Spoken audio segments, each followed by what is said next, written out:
Good evening, everybody, and welcome back to the channel. I do not believe Discord could have picked a worse time to just die, just kill the server. Alright, so this literally happened like 5 minutes before I was supposed to send out a notification to all the people on Discord that I was about to go live, and it just decided to die. And then I went to Twitter and I sent out some tweets, but like I haven't used Twitter properly in like months, so I forgot how to tweet, so I had to remember that. I had to get all my links, and then there were people on Twitter also confirming that Discord is dying on their end, so it's definitely a Discord thing. But anyway, hi, welcome to a live stream. 2023 in review is what I'm calling this, and we are just gonna go over what we did this year. And by we I mean I, because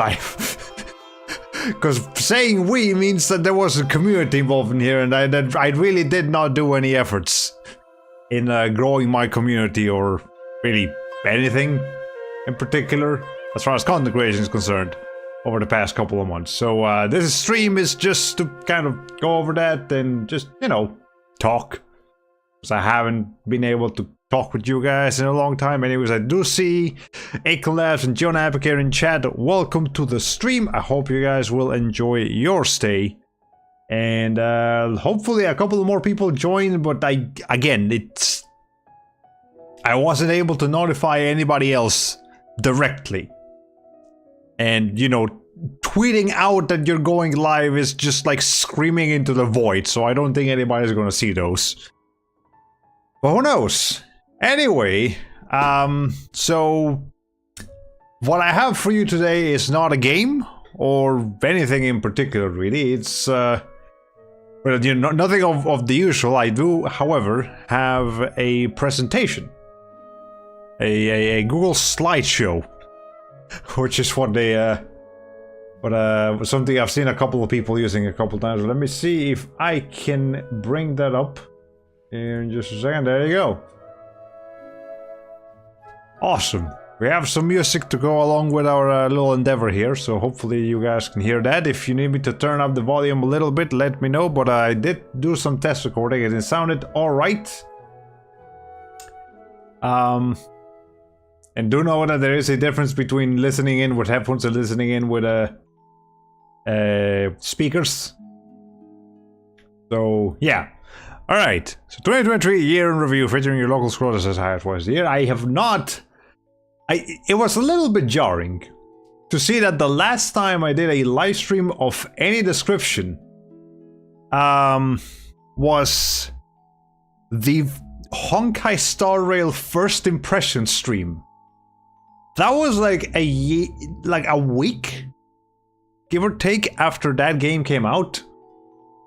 That game came out in like April? May? At least half a year ago.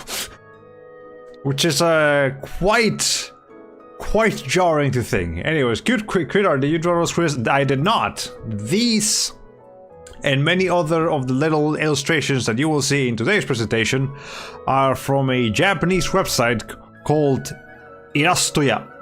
And let me see if I can actually find that website real quick, so I can link it in chat. Right. Yeah, it's basically just a massive resource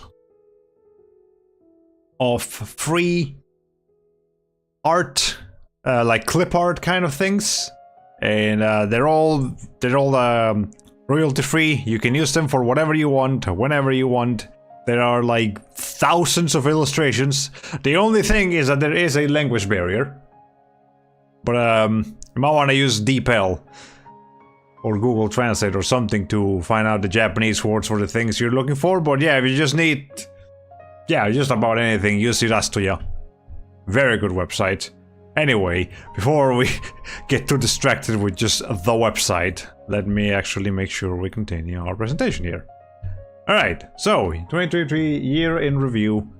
We are going to talk about what happened throughout 2023. For the most part, I think there might be a couple of 2022 things here, but maybe it's just the years blending together. Who knows? I'm getting old here.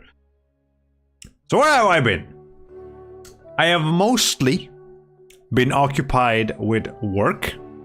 I have been getting more and more hours, and I will go into the work details a little more here in just a little while. But yeah, that I assure you guys, nothing particularly terrible has happened. Like, I did not have some kind of accident to like prevent me from streaming or anything. It's just hello, sorry for, oh my fucking god, we're already getting those those bots. Twitch has been a little difficult as of lately, hasn't it? Not for me, like for people in general. Alright, anyway, yeah, so mostly work.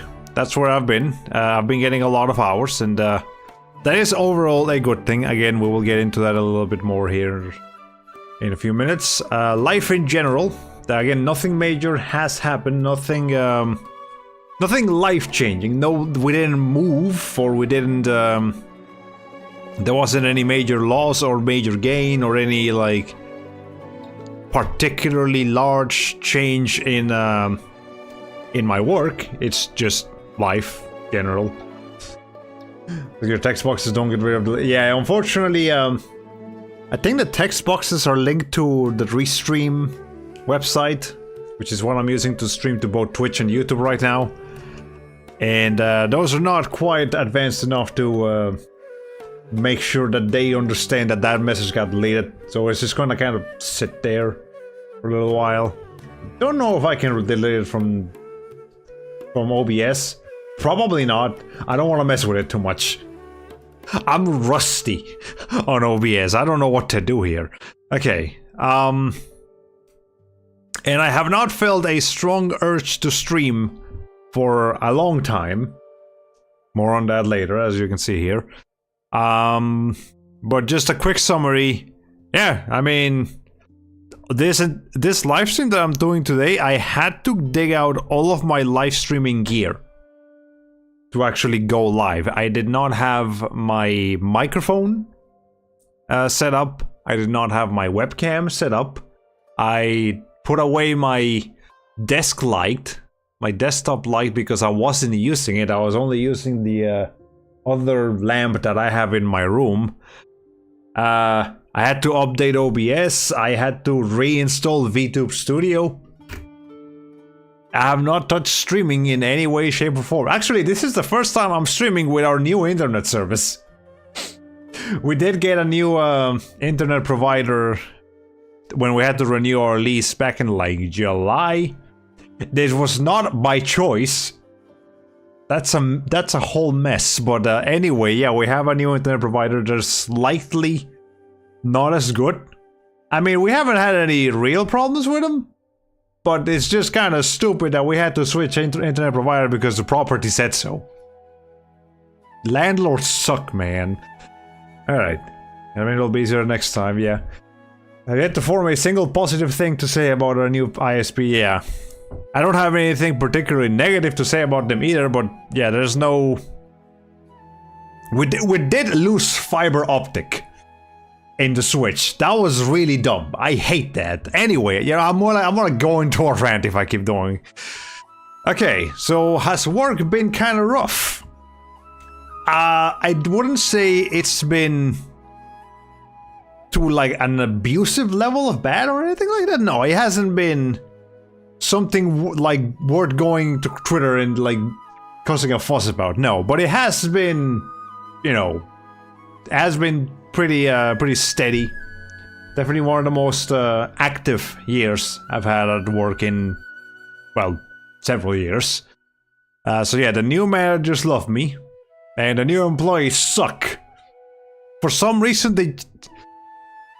they just seem to have run out of good people to hire at the company I work at. Every week, it feels like we have a new employee that's just gonna be there for like a month and a half, maybe 2 months, and then they'll go away and never come back.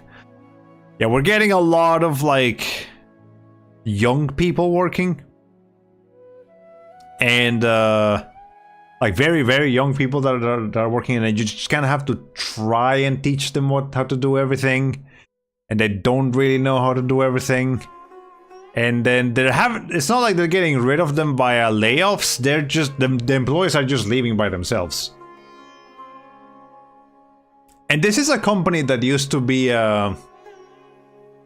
known for quality, for hiring very well-trained people, you know, training everybody that they hired well enough to where they could do all their jobs correctly and very efficiently. And that just seems to go down the drain. Now they just kind of hire whoever because they're just desperate for people. And I feel like it's not the individual stores that are desperate for people, it's the managers up top that are sending orders down to the lower managers, so like the actual individual store managers, tell them, hey, hire people. I'm pretty sure this is not a decision made by a single manager. This is a greater scheme. Maybe they get tax cuts from hiring a bunch of people. Who knows? I don't know how the business works, but I do know it's not working very well for us in the ground level. So anyways, yeah, because the managers really like me and the new employees don't know what they're doing, I'm having to kind of hold the department on my shoulders. It's not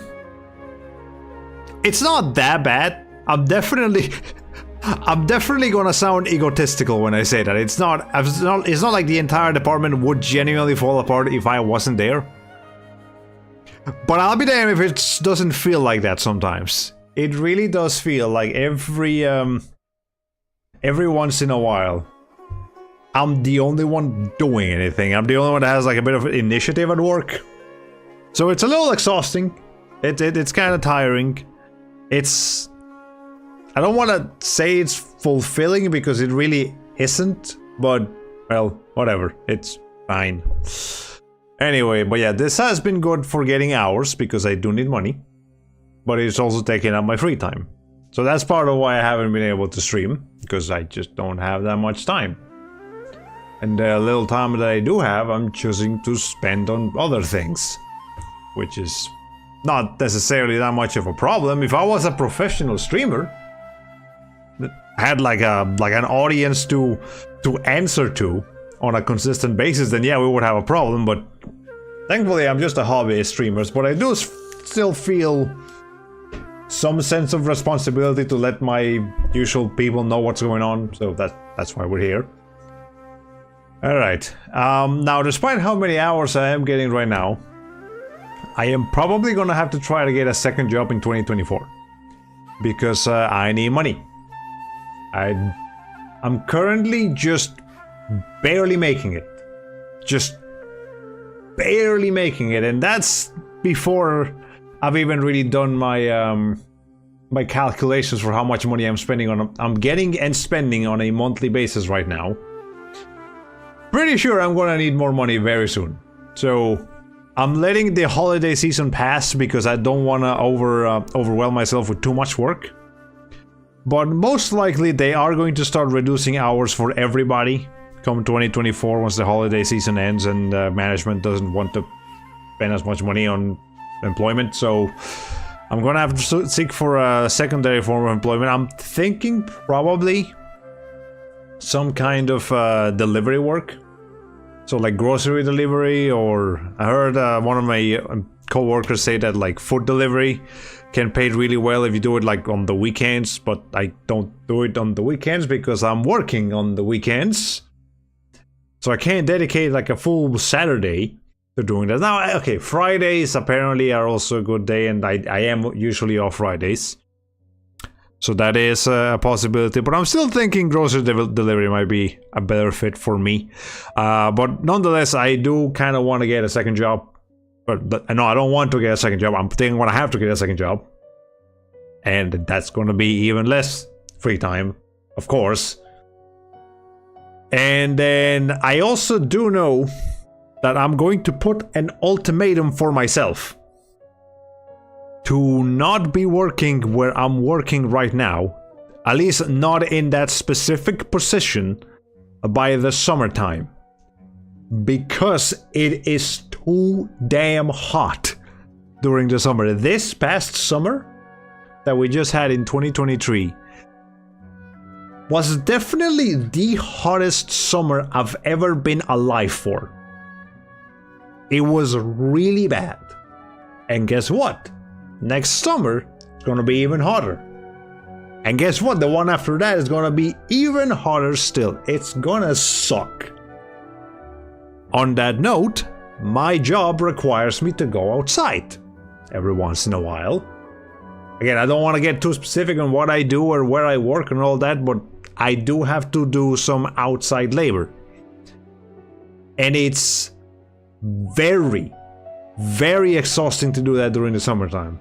Yeah, our energy bills were pretty damn high for the summer, and even a little beyond that. They did not start going down until like late October.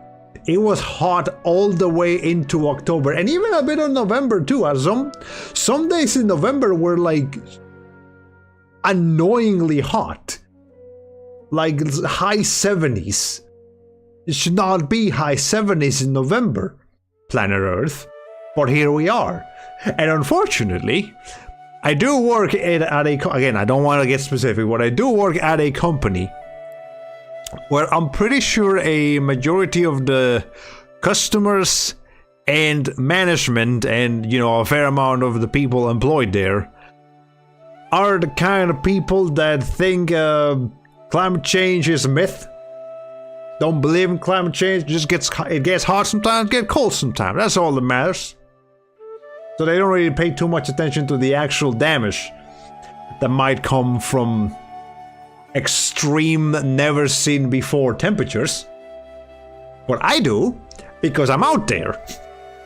So there were a couple of times throughout the summer where I genuinely felt like the heat was not just overwhelming, but like actually dangerous. Like there were times where I felt like if I keep doing this for just a few more minutes, I might start getting close to a heat stroke. And that's not good. Because again, combine having to work outside with me being like the only one that's like useful in the department, so I'm the only one actually taking the initiative to go outside to make sure the store has like the things that it needs. Make sure that the store is running properly. Yeah, it got bad during the summer. It got really bad, and I know it's gonna get worse next summer. So I need to put an ultimatum for my own health. Like, not mental health, well, yeah, a little bit of mental health, but physical health. I need to make sure I'm not doing that anymore. So I either need to switch it to a different company where I don't have to go outside, or at least bare minimum different department within the same store that also doesn't require me to go outside, which in the grand scheme of things should not be that difficult. I have basically 5 months to do that. I'm gonna say 5 months because I expect it's gonna be really, really hot all in May. I don't think it's gonna take until June. It's gonna be until May. So I have about that much to figure this out. It should not be that difficult, again, but it's still a thing that I have to be on top of. And I have realized I'm very bad, like very bad, at being on top of things. So I need to be better about being on top of things. Okay, anyway, I think that's enough about our job prospects. Let's move on to our next issue that was also a pain in the ass. Cars suck. For multiple reasons. You know, we could get into a whole argument about car infrastructure and how American cities, and probably Canadian and a couple of other ones as well, are so bad for pedestrians because they're built for cars. But anyway, I expect the CN Reviews team to be so introspective. Sounds like you've been waiting to get some of this stuff. Yes, I mean, to be fair, I haven't had a public discussion like this again since like May maybe late April. I don't remember when Honkai Star Rail came out, but it was around that time. That's the last time I went live. So, you know, just generally I have been building things to say for half a year. Okay, anyways, yes, car problems. Since August, they were very, very stressful. I was a mess. Just a hot mess throughout the last third of 2023. Until just a couple of weeks ago, because of car problems. To be a little bit more specific on that, I can be a bit more specific on this. Here in the state of Georgia, in one of the counties, specifically one of the ones that I live in right now, and most of major counties on other states as well, in order to renew your car tag, to put the little sticker, you have to get an emissions test to make sure that your car is not emitting too many gases or too many bad things.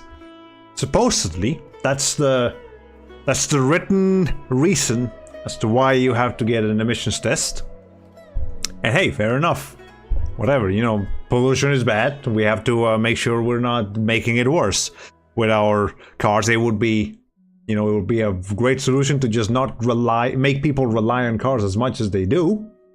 That way there wouldn't be as many people using cars. I guarantee you I'm not the only person that would not use a car.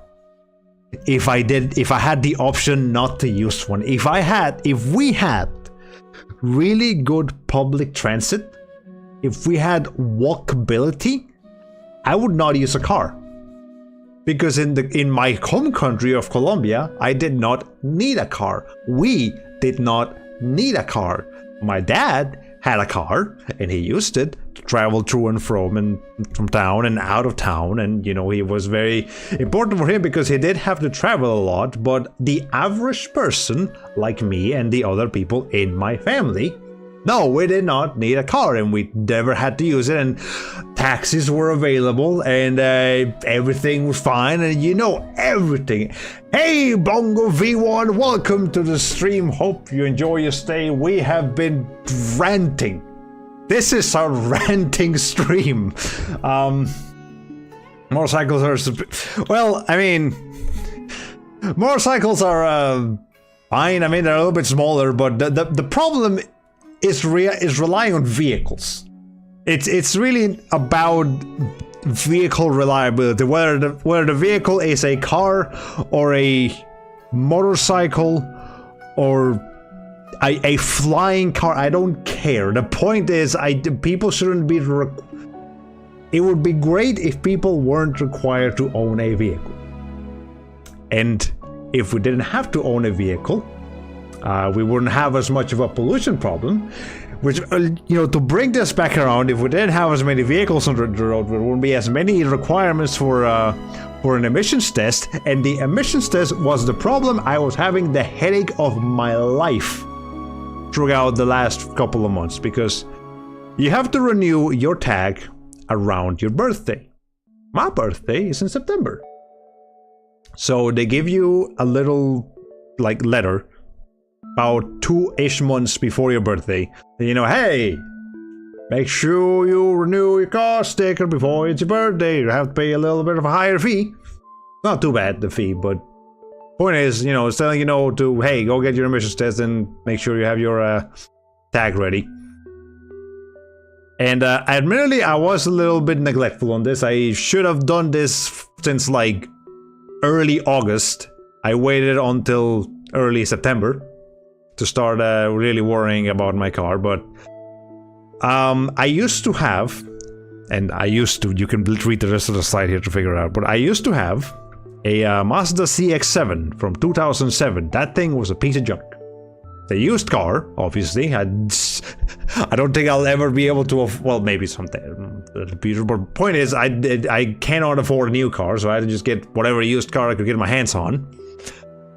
And since the day I got that car, it had the check engine light on. Or like the day after. And every single time I have fixed my car, the light comes back on after either a couple of days or a couple of weeks.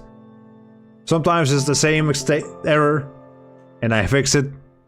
Sometimes it's a different code, and I have to fix that. But point is, since the day I got that car, like 4 years ago, it's been giving me problems.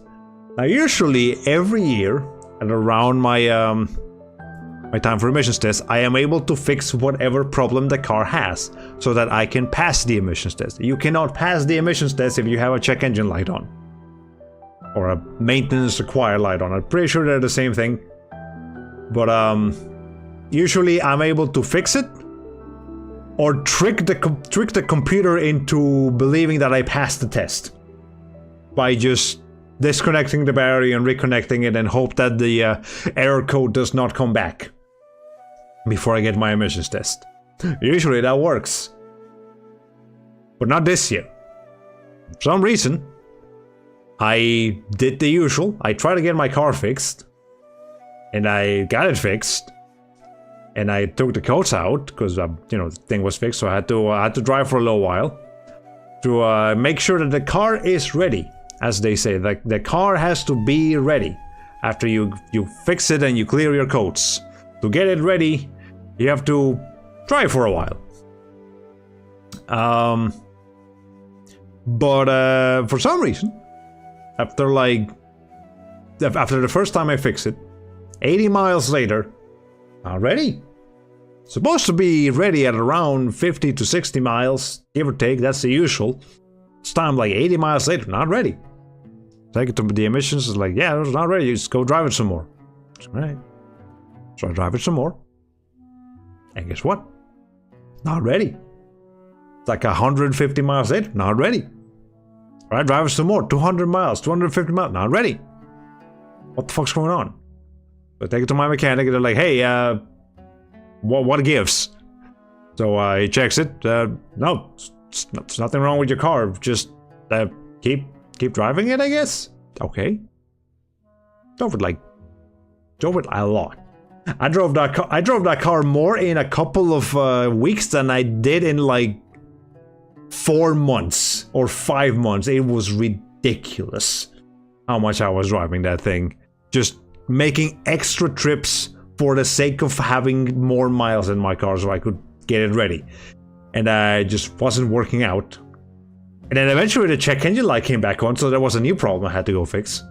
That.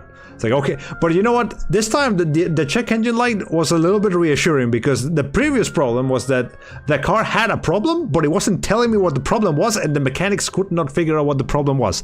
Then I get a check engine light, and okay, there's a problem. There's another problem. I have to go fix this. Okay, let me go fix it. I fixed that. Go back, fix the code, drive a couple more miles, 80 miles or whatever. Go back. Hey, now it's ready, right? No, it's not ready. What the fuck do you mean it's not ready? I have fixed this car twice now. I did the things. I did the steps. I'm not trying to trick you. I swear. This car should be ready. Nope, it's not ready. Okay. Okay, what the fuck's going on? I'm getting a little worried at this point, because now it's past my birthday. It's only a couple of days past my birthday, but still past my birthday. So I'm driving with an expired car tag. There are a lot of people that drive with expired car tags, as I have noticed, because I was like obsessing over this thing for a couple of months. So I was checking like other people's tags to see if they also had expired car tags. And I was like, all right. I was like, okay, see, technically the car is fine. It's not giving me a problem, but because I can't pass the emissions test, I have to drive around with an expired car tag. Cop pulls me over. That's a couple $100 down the drain. I have to pay a fee because I had an expired car tag. And and then I was kind of willing to try to deal with that, just like avoid cops as much as possible. And then I got news from my mom, who works in the apartment complex where we live. And she tells me, oh, Right. So if your car tag is expired, there is a what's the fucking name of it? There is a towing truck. The towing truck boogeyman goes around the apartment complex checking for any car that has expired tags, and if they see it, they put a warning on it and be like, all right, you gotta fix this right now, or we're gonna take your car. I was like, what the fuck do you mean? So that was adding. You see how the stress is piling up. The car has a problem that I can't detect. I keep fixing it, and it keeps not being fixed. And I'm stressing because I might get a ticket. I might get my car towed away, so I can't go to work, so I can't pay for things. It was horrible. There were multiple days where, despite having so much urgency for all the car problems that I was having, I just wanted to roll into a ball in my bed and just like shut myself away from the world. I was stressing. So eventually, finally, couple of like after October, well into November, my mom is helping me out, trying to see people, trying to get in contact with mechanics and anybody who can figure this out, and eventually she overhears the manager saying that he is selling his car. And originally, when the car problems were starting, I was like, nah, I don't need a new car. The car is fine. I just have to figure out what the problem is. But that was in August. Fast forward to October, November, where I'm a hot mess. Like, okay, I'll fucking do it. I will buy a new car, even though I technically don't need one, just so I can get a car with a proper car tag and I don't get it towed away or get pulled over. And I did it. And I no longer have that Mazda CX-7. Actually, yes, I do. I still own that car, and I still have that car over at my mom's house, where it won't be taken away by the towing truck boogeyman, thankfully. But the car needs a new battery, and I do need to fix it so that I can sell it, so that I can make some money out of it, because that's literally just money sitting on the table that I can't claim yet, because I can't sell a car that hasn't passed an emissions test. That's not legal. That's a problem. But at least I'm not driving that car anymore. I don't feel panic just from like existing, which is a huge improvement. Okay. Yes, you can, just not in this county. Yeah, it's a good point, but that's again a problem. That's like, it's kind of hard to move out of this county just to sell the car and then come back and yeah.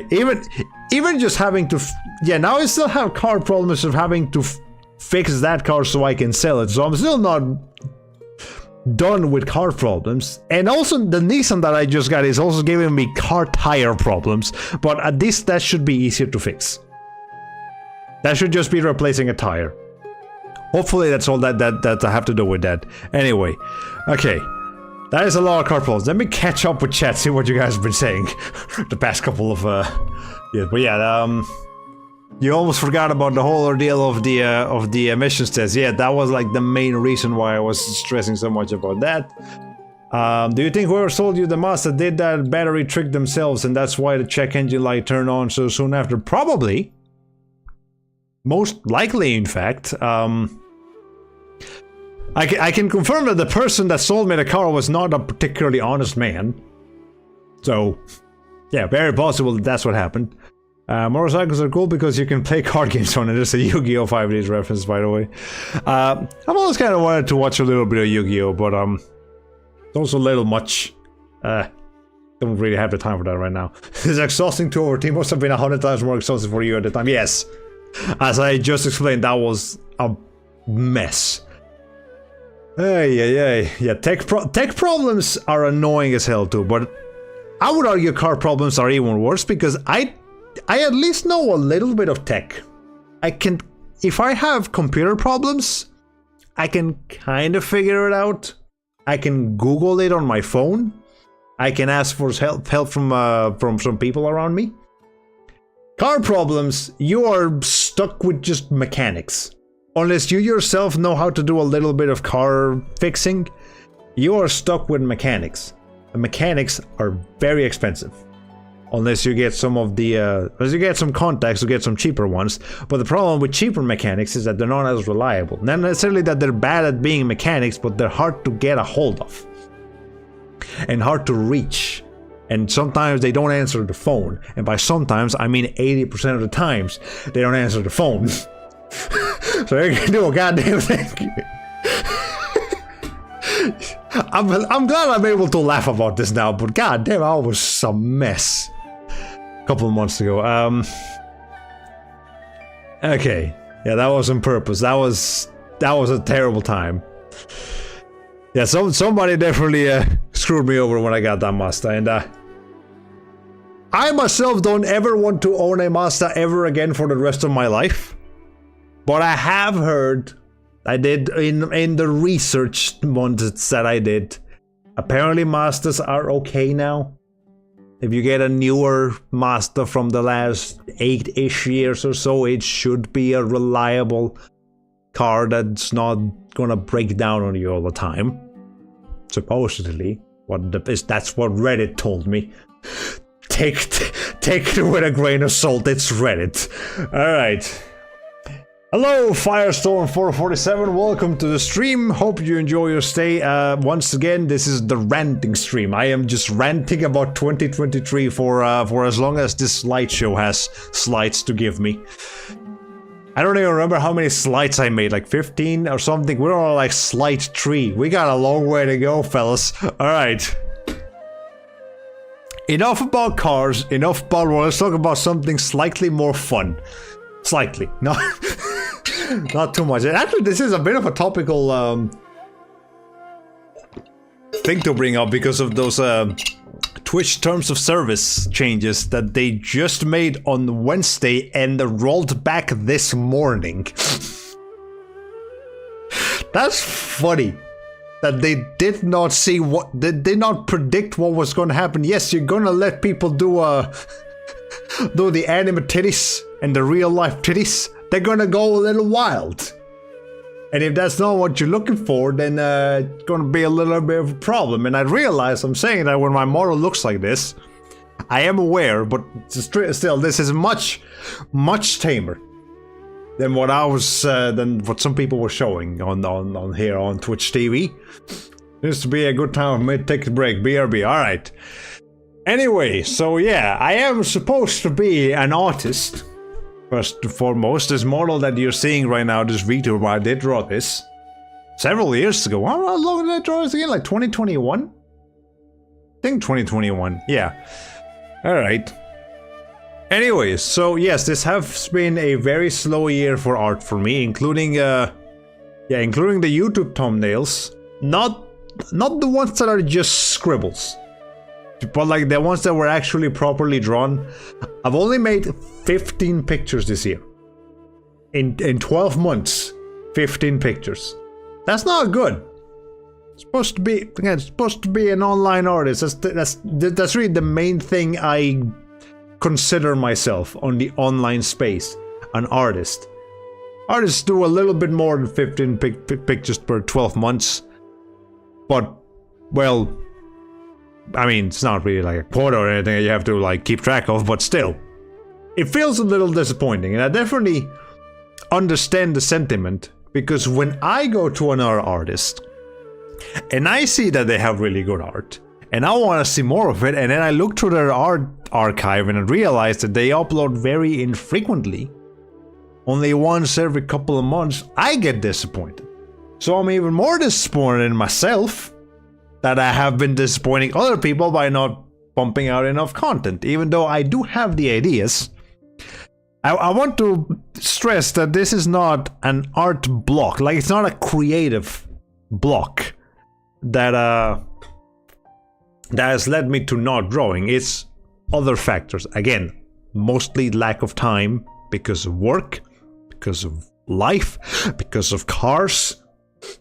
Mostly that's what's been eating away at me. But there are other things. We will get into those later.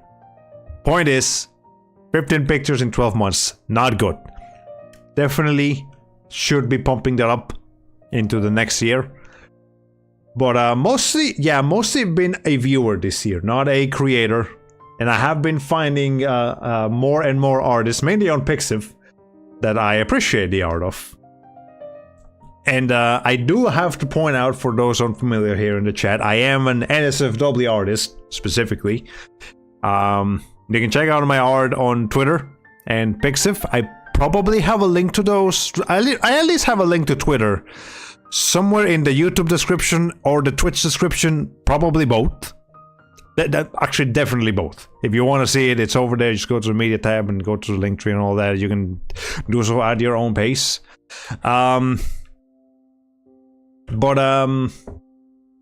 Yeah, I also, every once in a while, mostly my SFW stuff, my stuff that I can actually publish a full picture of and not have to crop it out like I have on that bottom right picture, is YouTube thumbnails.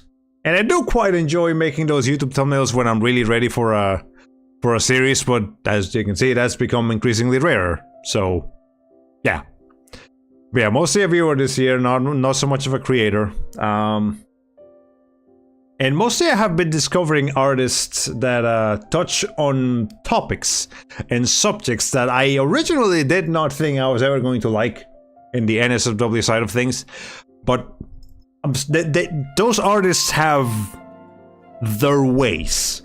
They have their art styles and their art decisions that make a lot of the stuff that I didn't think I was going to like a lot easier to stomach. And they're likable.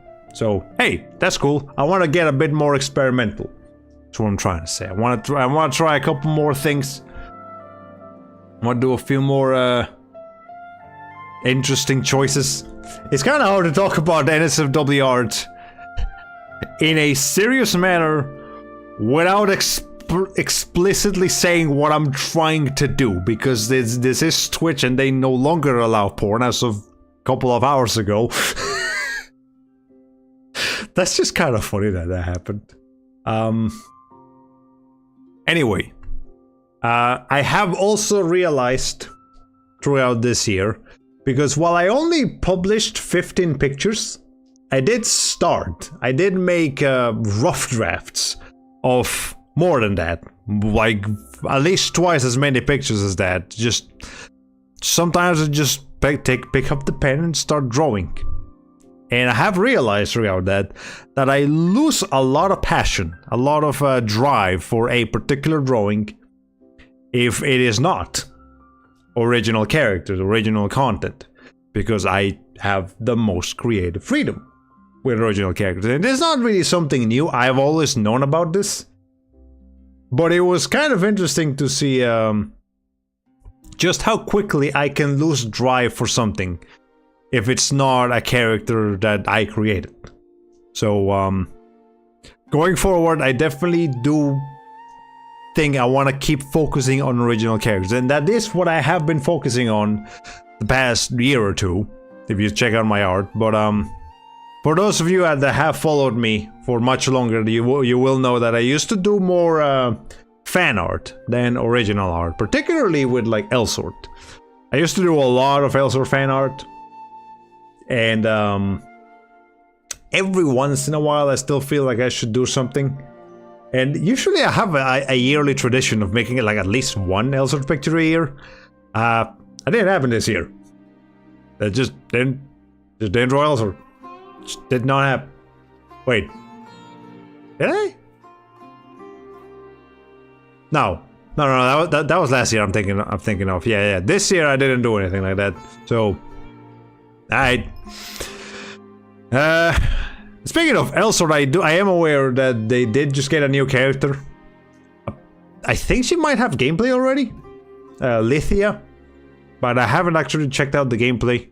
And I mean, it's Elsort. I've already played enough of that game in my lifetime. I might play it a little bit more at some point. I don't know. I have heard that there is a new private server that's like just as good, if not better, than Void Elsort was several years ago. I want to say they're calling that server Rift Elrios. Elrios, like the name of the continent in the game. So if you want to check it out, go ahead. But I think I'm going to pass on it for the time being. I do not need more time consumption in my life like that.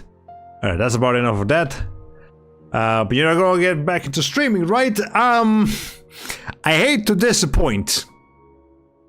Here, but no, I do not. You should not consider this stream to be a return stream where like, oh, I'm back. Oh, baby, it's time to go. I'm gonna start playing games again. I'm gonna start doing all these things that I've always been doing. No. As I explained on the previous slides, I don't have a lot of free time.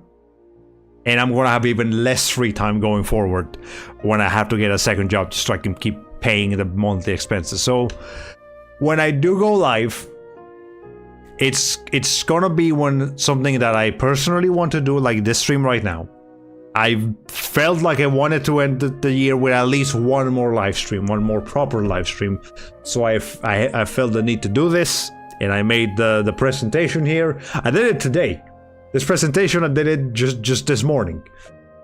And took me a little bit longer to make than I realized, but whatever, I made it. And we're watching it right now, and I wanted to discuss all of these points. But I think you'll find more time for streaming eventually, even if it's not next year. Yeah, at some point. I'm sure. Look, life takes many turns. And you know, like, here's an interesting analogy. Imagine you're going down a road, and it's like a snake road. It's a road that just keeps turning and turning, left and right, up and down, left and right.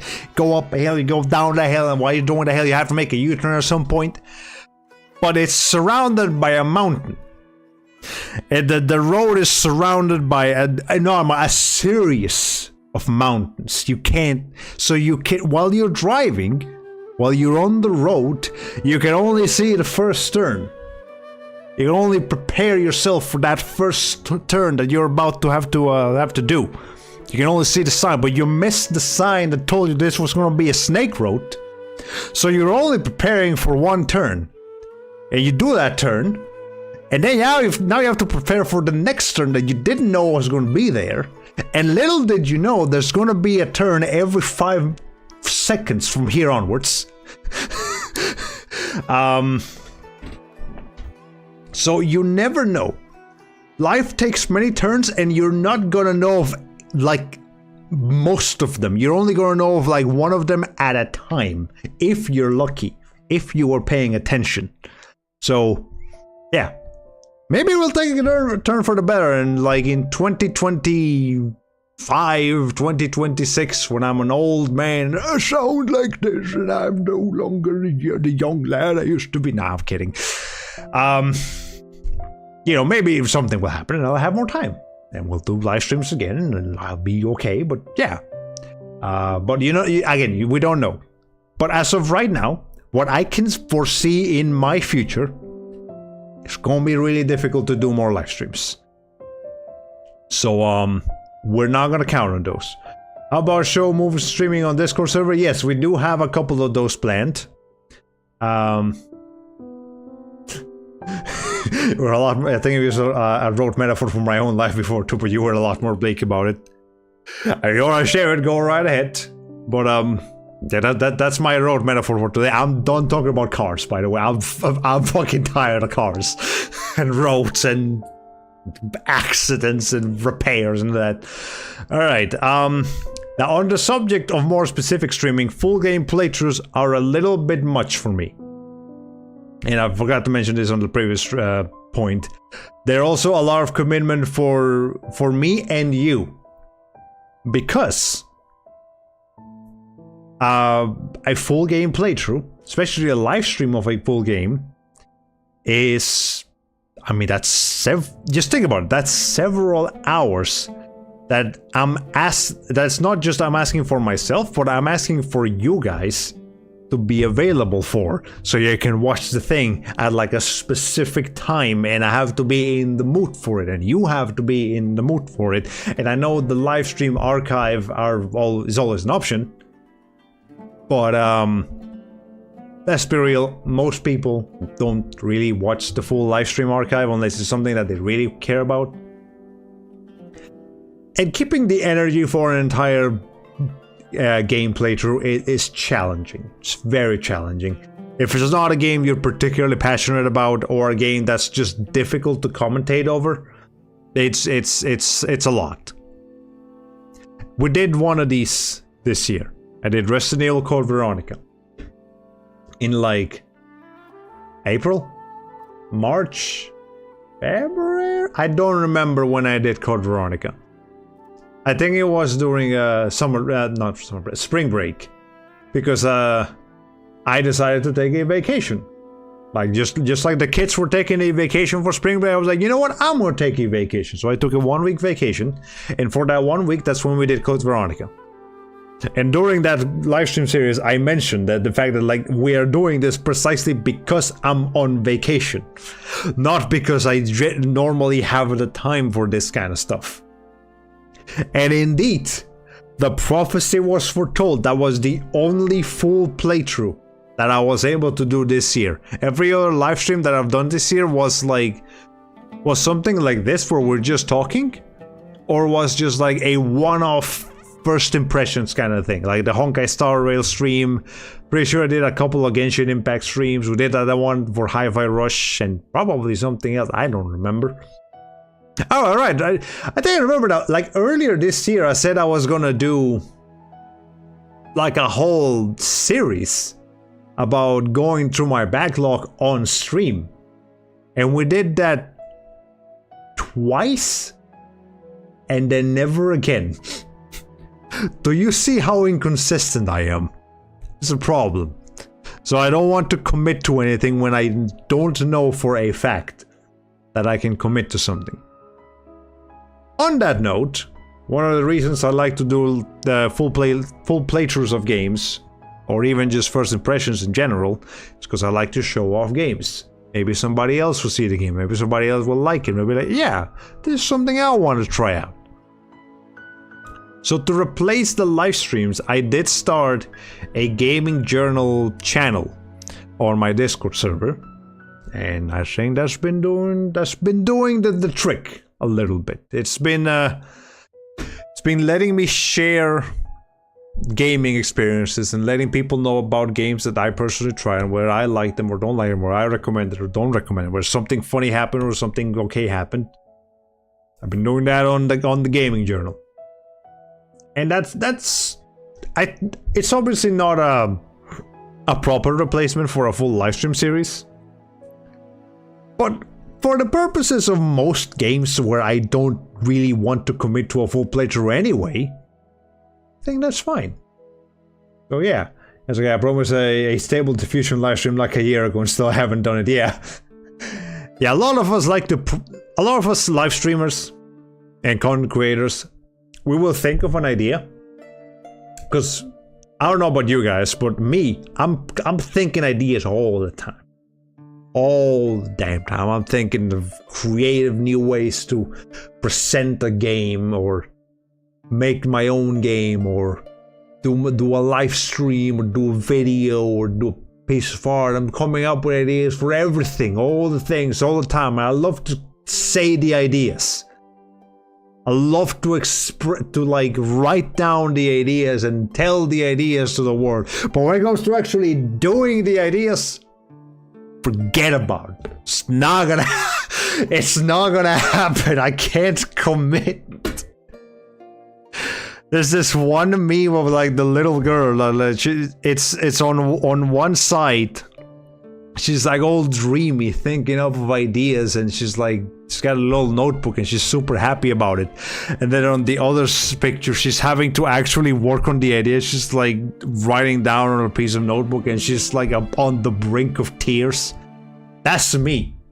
That's a lot of us. We love thinking of things to do, but we hate actually doing them. So You know, that's another part of like why it's so disappointing for me to not be able to work on art as much, because I have the ideas for art. Oh, I have so many ideas for things I want to draw, but I just don't draw them. I just don't do it. And there's a bunch of videos that I want to do. I did make that, what's the last video I made? Like last year. Yeah, that was last year, where I made the Steam Next Fest thing with Lil Chong and Asuko. And then just never did that again. You know, I have plenty of ideas. And ideas not for just reaction to like Steam Directs, or not Steam Directs, Steam Next Fests. For like other things, other subjects that might actually have some longevity beyond just a couple of weeks after a particular event. Are great ideas. I think, at least in my head, they look like great ideas, and yeah, I just don't do them. I just don't do. So the gaming journal is at least easy. I can at least just write that down on a Discord message, send it out, and forget about it. Well, if somebody replies to it, I can reply to it back. But it's at least some kind of content creation, even if it's the absolute most bare bones I can make on. Anyways, what about videos? Yeah, I just mentioned that. I got the ideas, but I don't have the time for them, and I don't work on them. And editing is a very time-consuming thing. It is, especially my editing style is a little different. For those of you who have seen my YouTube videos, and I mean my videos, not my live stream archives, not my actual videos that I have made over the past couple of years, you'll see that it's a little different. So I don't have much framework to go off of. Also, I think we are out of music. Let me find another playlist here.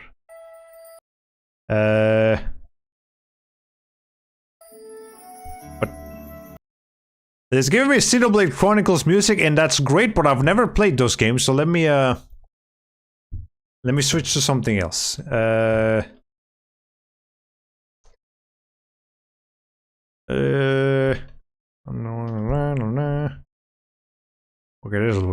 this'll work. Try Pikmin 2 if you need ideas. Nah, I already picked something. We might do Pikmin 2 after this. Alright. Okay. So yeah, editing is very time consuming. Editing videos, those videos, I was working really hard on those videos to make sure that they were out in a somewhat, maybe, kind of timely fashion. And even then it was kind of not really timed correctly.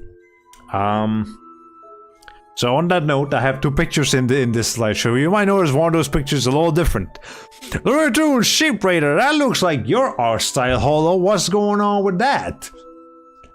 Tell you the story. Even though Code Veronica was the only game I livestreamed this year, it was not the only game I did a full playthrough of this year, like content creator wise. In my external hard drive that I have over here behind me, I have a full playthrough of Looney Tunes Sheep Raider for the PS1. Fully recorded from the beginning of the end with live commentary. Whole thing sitting right there, right behind me, like a couple of gigabytes worth of content. And I haven't done anything with it. Because I need to edit the videos before I can put them out. And editing is hard. And I'm not satisfied with just editing out the boring parts. No, I gotta go a little extra with the editing because I like having good content in my channel. But because I like having good content, because I like having a little bit more good stuff with the editing, I don't actually do the editing. I mean, I can be your New Year's resolution just to finish that editing that one video. Because here's the problem, it's not one video, it's a full playthrough. It's several videos. It's like 8 videos in there, 10 videos, I don't fucking remember. It's a lot. And technically editing those is not quite as time consuming as just a regular playthrough. I mean, as not as a regular playthrough, not as time consuming as one of those other videos with like Liu Chong and Asuko. But it's still a little complicated. If you do that much editing, it might as well just be a video. I guess so. But yeah, I have that sitting right there, and I could work on it. And a lot of the commentary in that series would not age well, because a lot of the stuff is stuff that I said at the time. Like, oh, I'm gonna release this, I hope I'll see you guys soon, or something like that. You know, those kind of comments are not gonna age well. But whatever. Maybe I'll build up the encouragement to plug that thing back in and start editing again. I can edit those out. Yes, I can. I guess I could. I'll have to figure out what I want to do with that. I don't want to throw that out, because that, again, that's an entire playthrough series. But the reason I did that entire Sheep Raider playthrough is because I wanted to get back into it. I wanted to get back into let's play videos like I used to do many moons ago. If you guys remember, before I was even doing live streams, I was doing traditional let's plays. And I figured, you know what, let's give it another shot. And I gave it a shot, and I did a thing, but I didn't actually do anything with it. You can upload your vocal cords to an AI and have it read up some of your lines, or you could re-record some lines. It's also, I do not want an AI to have my voice. I don't know how that works, and I'm afraid to ask. But yeah, I don't want to re-record lines. I don't want to have an AI record lines when I can just re-record it myself. I could probably make it funnier if I re-recorded myself too, but no need. Anyway, yeah, but for a period of time, I wanted to like get back into it. I wanted to like, you know what, forget all this excuses about not having enough free time, not having enough energy. That's for weaklings. I want to do it. I'm going to get back into Let's Playing. I'm going to be the best content creator you've ever seen in your life. And then I didn't do that. Because that's not how that works. You can have passion, and passion will definitely keep you going, but you can't just ignore how life works. You can't just ignore the amount of free time you don't have, or your energy levels, and again, life takes many turns. Yeah. So, yeah, I didn't do that. It was wishful thinking on my part. I think I even like went on to Discord and laid out like a plan, like a whole schematic of how I was gonna get back into Let's Playing. It was gonna be like this incredibly ambitious project for a lifetime, because at that point I was drunk with passion. I was drunk with passion, and then I passed out because I was drunk. And then I woke up, and in the hungover I realized, oh wait, that's fucking stupid, let's not do that. Okay. You must have sweat right over your head. Yeah, it's... I kind of swept it under the rug too after we just like ignored it. I think it is from that idea, from that passion to do a Let's Plays, that the Gaming Journal channel came up. Because I really just wanted to share video games. And the original plan was extremely ambitious, so I scaled it way the fuck back, and now we have the Gaming Journal channel on our Discord server. Please join our Discord server right now. There's probably a link on Twitter or Twitch or YouTube or something. In the link tree. The link tree has a link to the Discord if you want to join the Discord, but I'm pretty sure everybody on chat right now has a link to that Discord server. But wait a minute, you can't do that right now because Discord crapped out. So you can't do anything with that thing. Alright, Whatever. Okay. Anyways, despite all this speech about me not being able to commit to anything, I am not going to retire or graduate.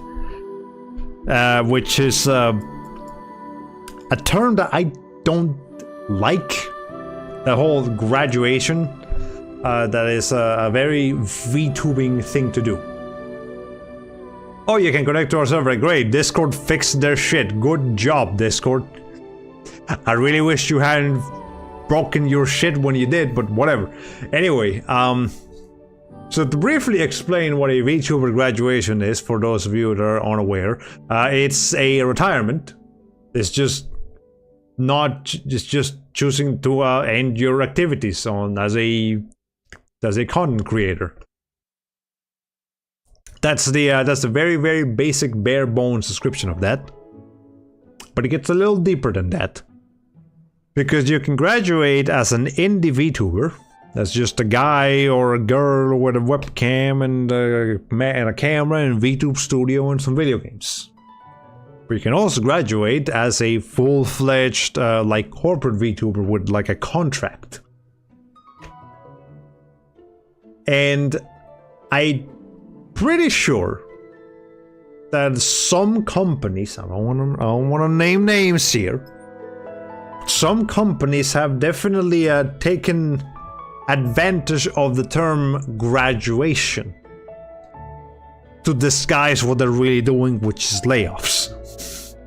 I am on the field that a lot of corporate VTuber graduations are just their layoffs, but they're being masked as this ceremonial end of journey magical thing where the VTuber graduates and move on to greener pastures because they don't want to say that they got laid off, that they lost their job. And that's kind of shitty. We've seen a lot of shitty corporate behavior this year. So I'm becoming especially keen to that kind of bullshit. Alright. And then indie VTubers also graduate sometimes. And that one I really don't fucking get. Like, what's the point of saying you're never going to make content again? What's the point of saying that? Like, I think a lot of content creators, VTubers specifically, I want to specifically address this to VTubers. You guys need to chill out a little bit, because you throw yourself into the world of content creation head first, full-fledged. You are spending hundreds, thousands of dollars on getting a model and getting that model rigged and making the stream layout assets and doing all of these things. And then you graduate like a year later because you didn't get the hundreds and thousands of viewers you thought you were going to get because you spent hundreds and thousands of dollars. No, Chief, you gotta take it slow and steady. That's why I feel particularly safe with my VTubing stuff, because I made all this myself. I made the model myself, I rigged myself. The background you're seeing behind me, I did that myself. I did everything you're seeing right now myself, and I didn't spend a dime on it. So I didn't lose money doing this. So I can take it a lot more casually. But those VTubers that did spend so much money on to get all the assets that they needed, they probably feel that pressure. They feel that pressure to make the most of it. And then they cave in under the pressure because there's hundreds and thousands of you doing the same thing. There's hundreds and thousands of VTubers all doing this, playing like the same 10 games, all doing the cozy live streams, all doing the art live streams, all doing the just chatting and those other weird things. And I'm not saying the content is bad, but I'm saying we humans, we only have enough time for like one of you. So out of 1,000 people that are doing the same thing, 2 of them are gonna become successful. 2 of them are gonna find a really big audience, and the rest of them is just gonna be left behind.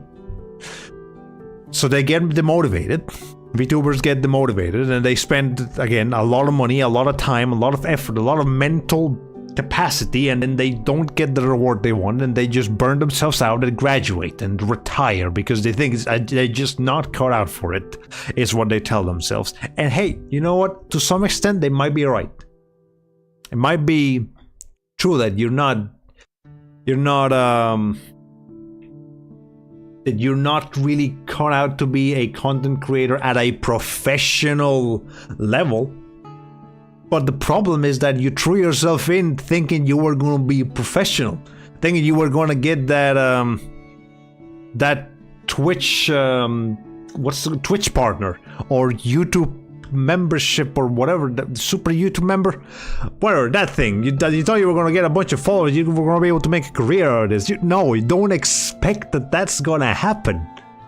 I don't care how much effort you put into it. There is, I hate to say it, there is an element of luck. There is an element of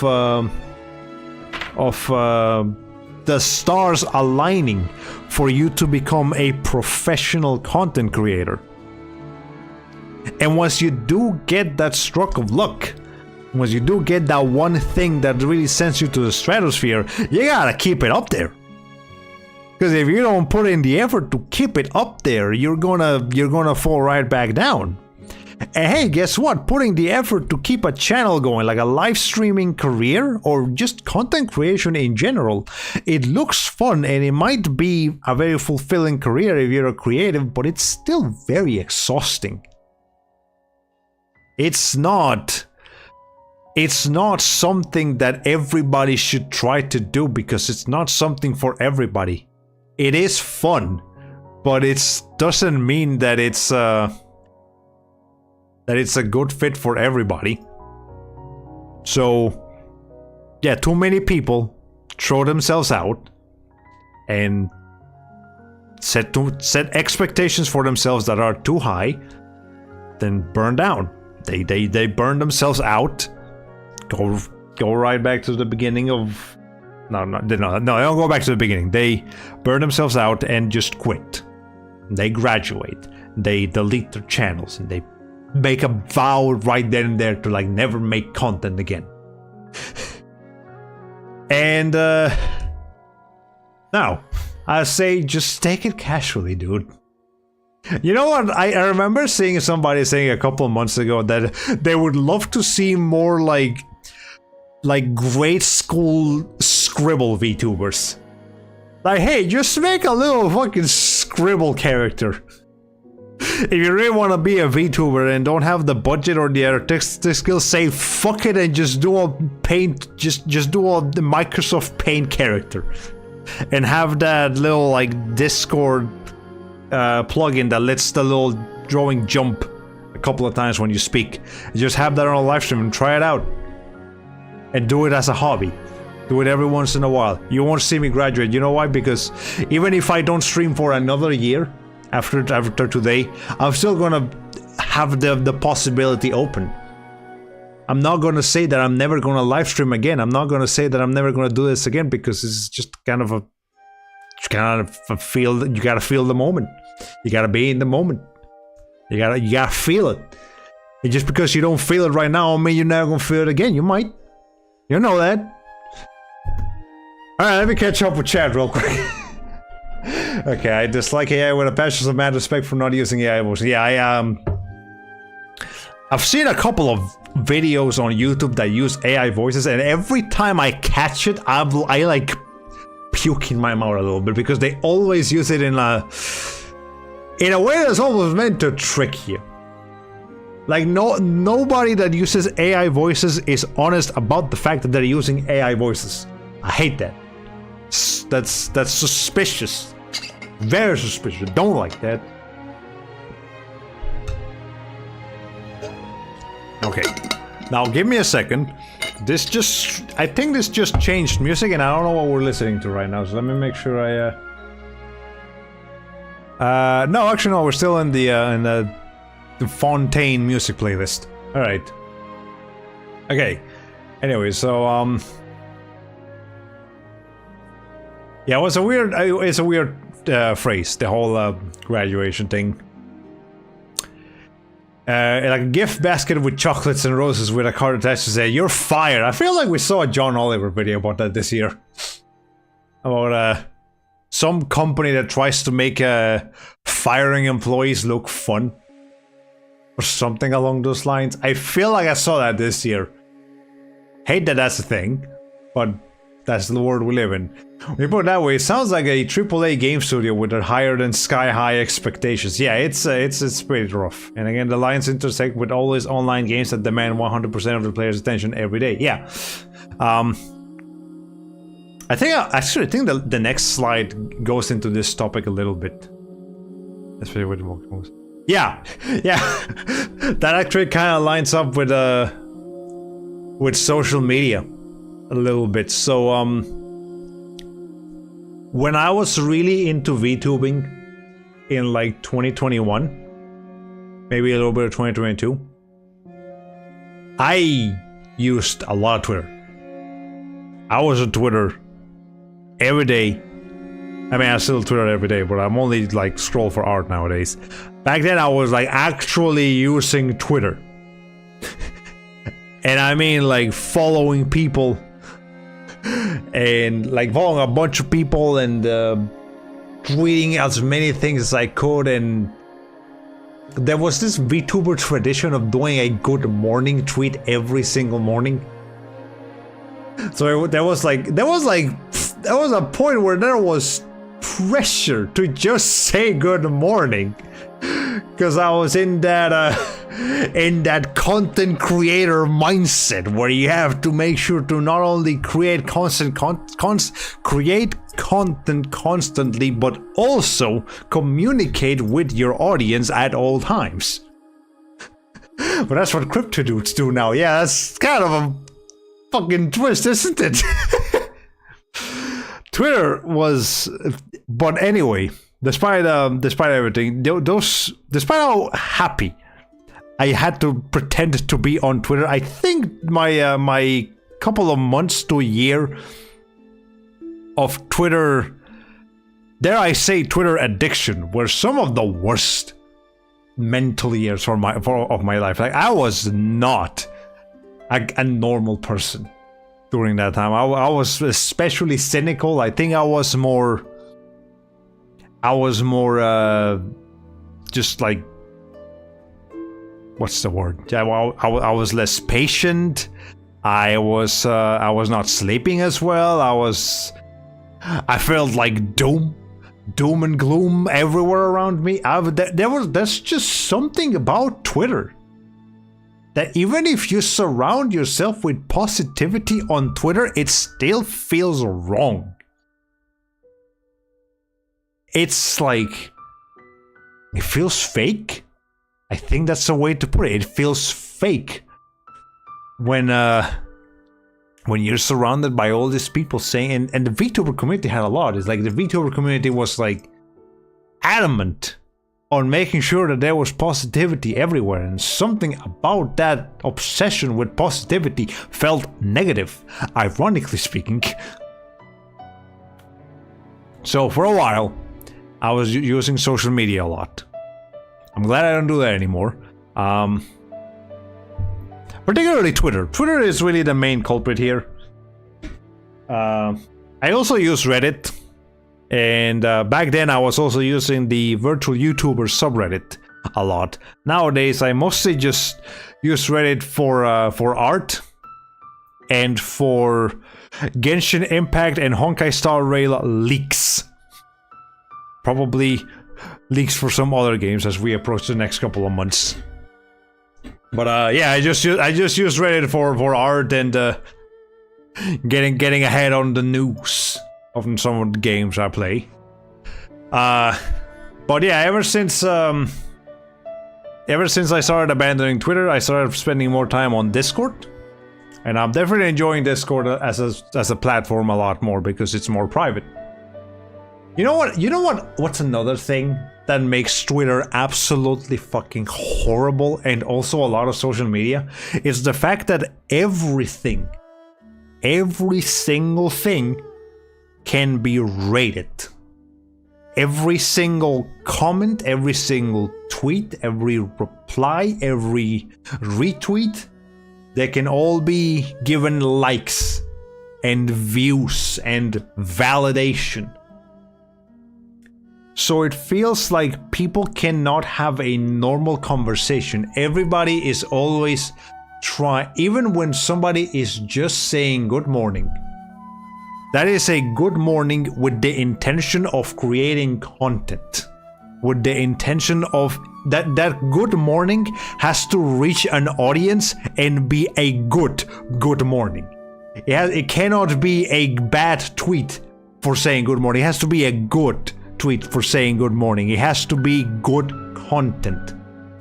When every single goddamn thing you do on social media is something to be rated, is something to be consumed, the normal cycle of human interaction goes down the drain. It's obliterated. That's not how humans communicate. We don't, like, imagine if I reviewed every word you said. That'd be horrible.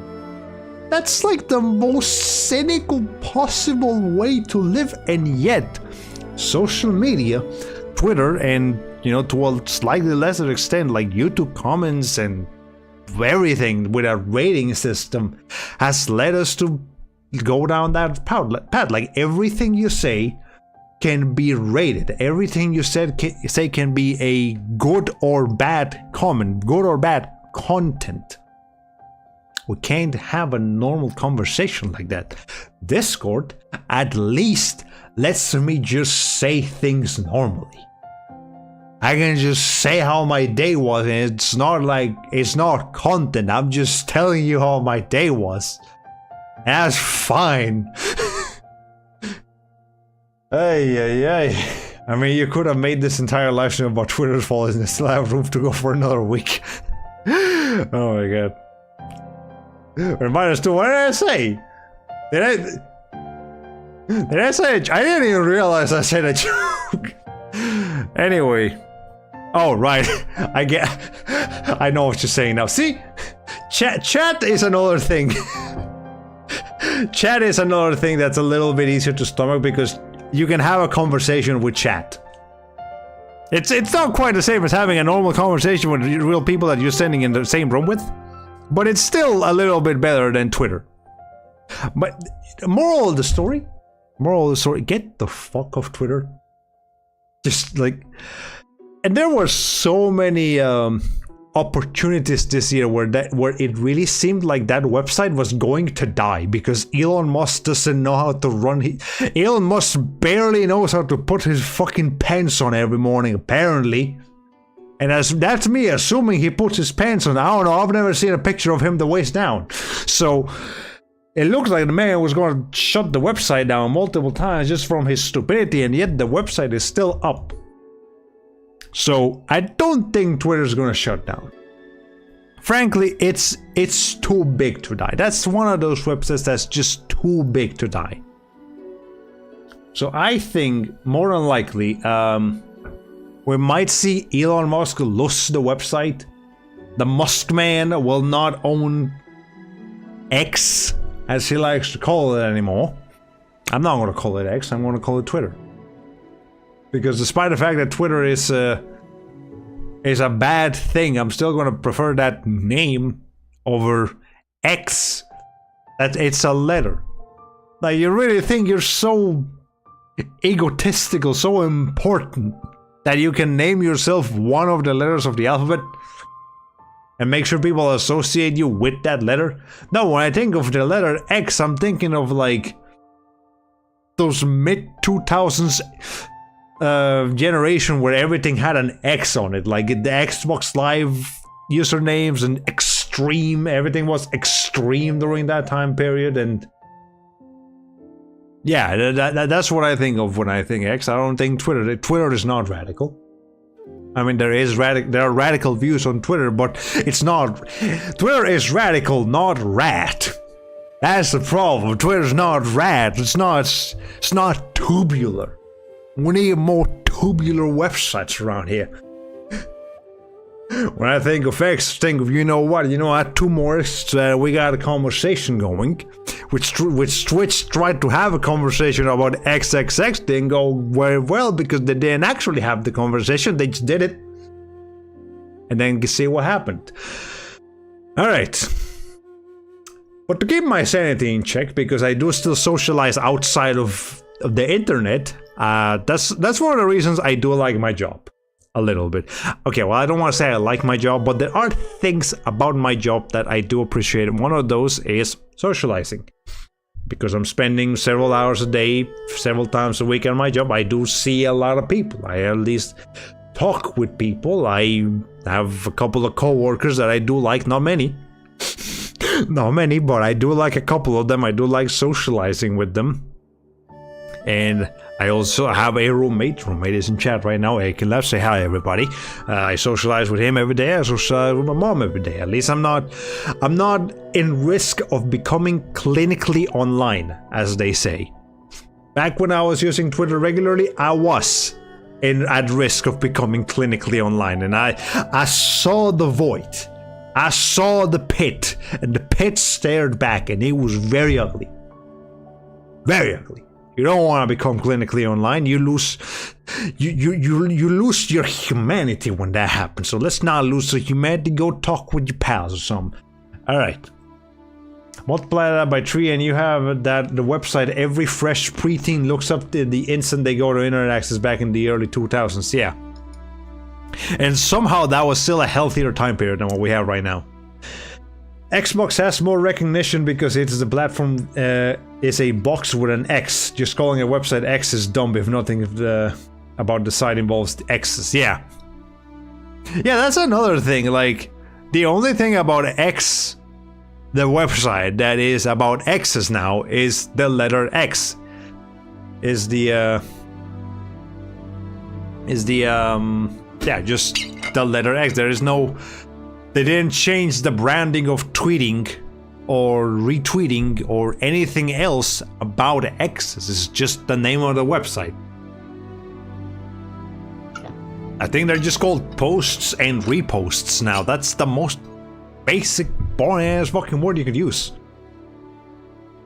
Anyways, but yeah, clinically online. Yeah, terminally online is another term. I think that's actually a more common term. And then clinically online is just, that's the first one that came to my mind for some reason. But yeah, it's so addicted to social media and being online that you lose your grip on reality and spiral into a mania or depression. Absolutely.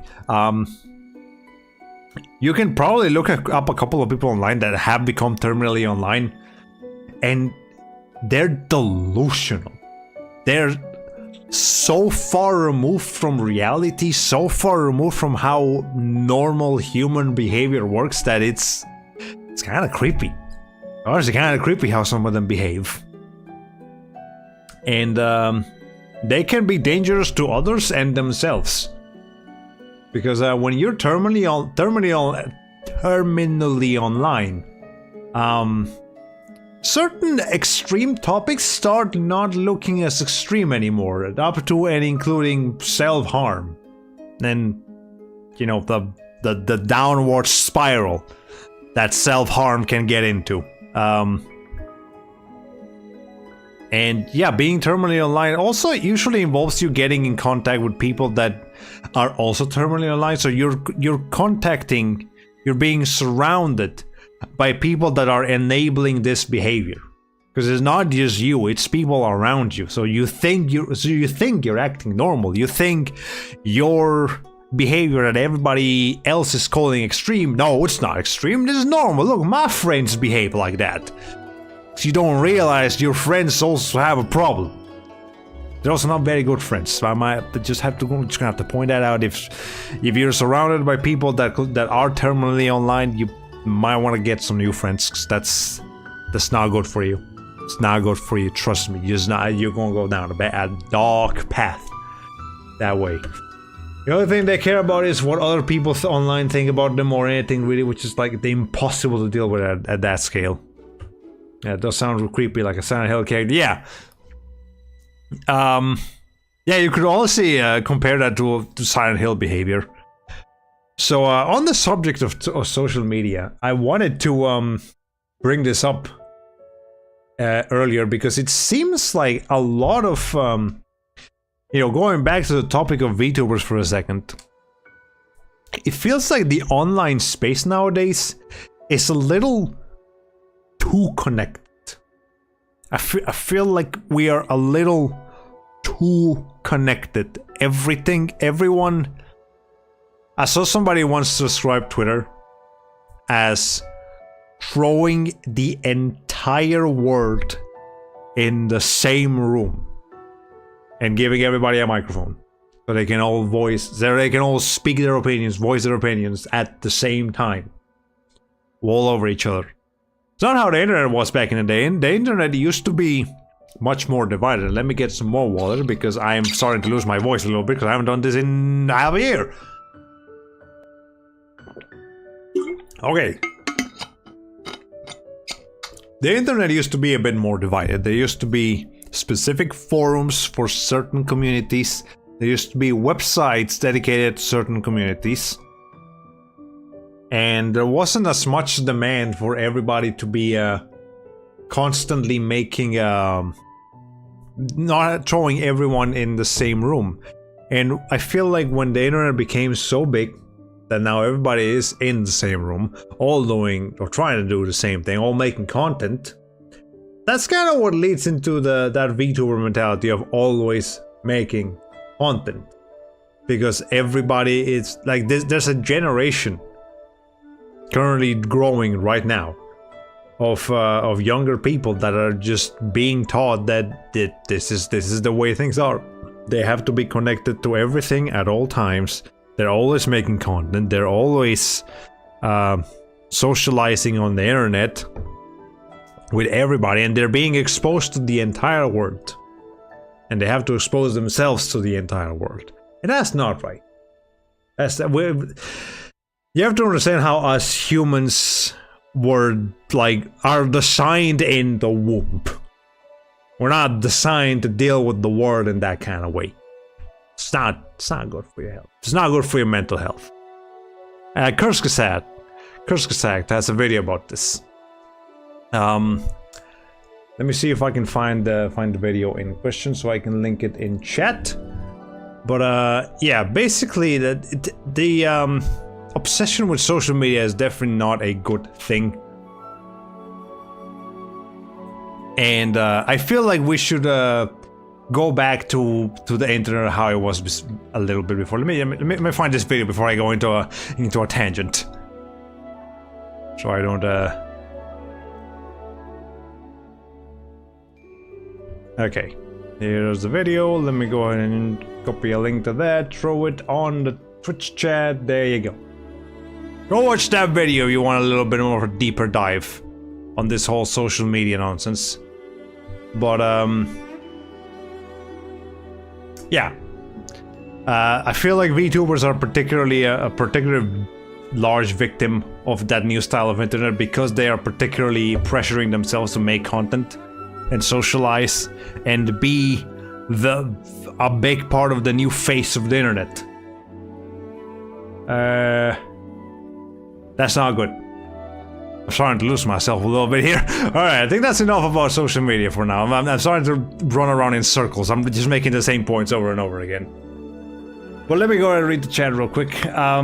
Some call this the centralized internet. It's a consequence of the mega platforms converging into small handful of sites, apps everyone's expected to use.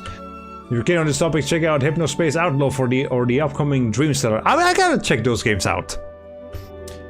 They don't seem like the kind of games I play normally, but then again, those are not games that you see every day. So I shouldn't look for a point of comparison. I should just just throw myself in there.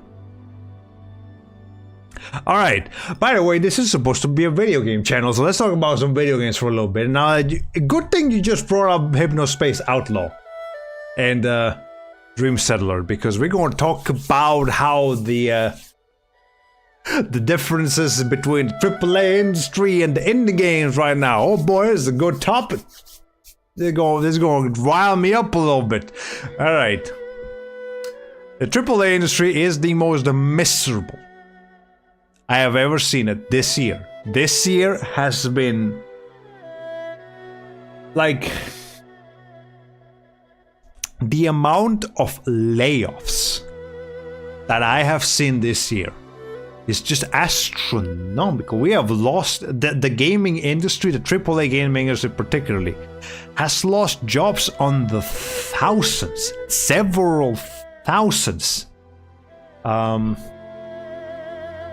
this is happening, like, it feels like this is generally happening weekly, like every week since like June? We see a new headline saying that so-and-so massive company, we're not talking about indies, we're not talking about the little guys here, we're talking about like EA, Ubisoft, Sony, Embracer Group. I got a couple things to say about Embracer Group actually. All of these, every week they were just saying it, just pointing out, hey, we have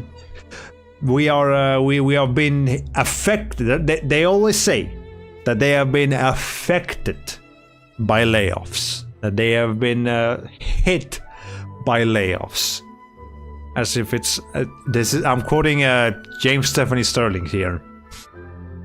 They like to use that language as if the corporations, that is something that happens to the corporations, to the CEOs, that they were hit by layoffs. The company was hit by layoffs. We were affected by layoffs, and not what's actually happening.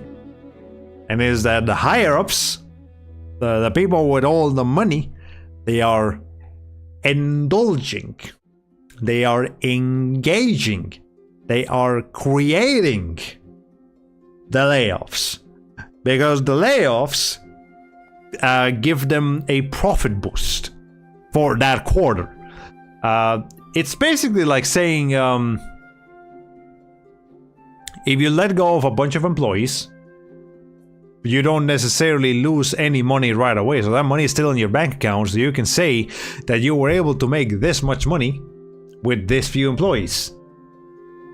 And because these companies, these corporate CEOs need to always, every single time, be pleasing the investors, they just have to make sure that it looks like they're always making more and more money. So yeah, this year we've seen the layoffs. Horrible. It's like, I remember last year it was the abuse. Last year was the year where a lot of big corporations were outed as being like very abusive. And that was horrible. And that was terrible. But in the grand scheme of things, only there were not as many people being abused. This year we've heard a lot about layoffs. So you can't fucking win. You're either going to get abused or you're going to get laid off if you go to the AAA gaming industry. And it's such fucking bullshit. Like, what is going on over there? And then you see the other things that they're doing to the actual games. They're adding so many microtransactions. They're doing the battle passes. They're doing and they're getting egregious with them. Like, was this the year where they were like Pokemon? What was it? Pokemon Unite? Was this the year they did like $35 for a skin? That might have been last year, but it would have been very fitting if it had also been this year as well. But there was like the Mortal Kombat one, fatalities, charging like $30 for them. Or $10 for them, or something like that. An amount that you should not have to pay for a fucking fatality. Look, animators are doing the best thing they can to make that game look as visceral as possible, and mad respect for them having to deal with them. But you can't charge people $10 for an animation, right? You can't charge people $10 for a 20-second video. I don't care how good that video is. I don't care how amazing the whole thing is. How much would you pay to go to see an animated movie that's 20 seconds long?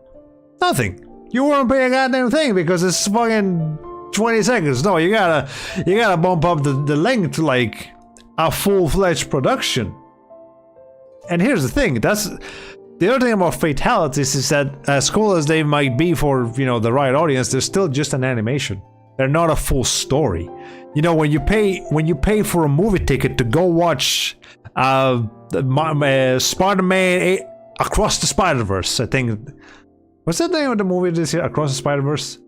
Yeah, Across the Spider-Verse, and then next one's gonna be Beyond the Spider-Verse. When you go pay for a ticket for Across the Spider-Verse, you're paying for 2 hours.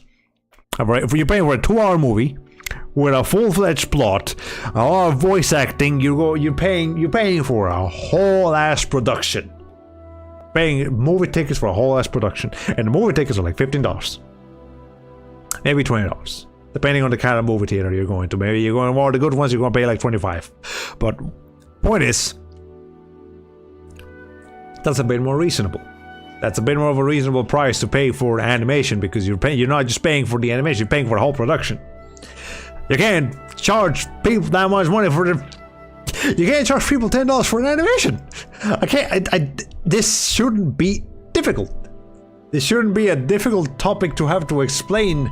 But apparently, AAA publishers, the devs are doing their damn hardest at this companies. The publishers, the investors, and the CEOs, and the CFOs, and the corporate people, the suits. I think that's another word they use. The suits. They don't know anything. They're so disconnected from how us normal people behave. It's funny that I have to bring that up with two completely different groups of people. Yeah, corporate CEOs and terminally online people share that in common. They are so far disconnected from how the real world works that they cannot be trusted with anything. And the problem is that one of those two groups of people is trusted with A, a lot of money, like several billions of dollars, and B, a lot of people's livelihoods. The problem. That's a problem. You can't be doing that. So to protest all of this nonsense that is happening in the AAA gaming industry, because I'm fucking bad shit and tired of it, I am imposing myself a challenge.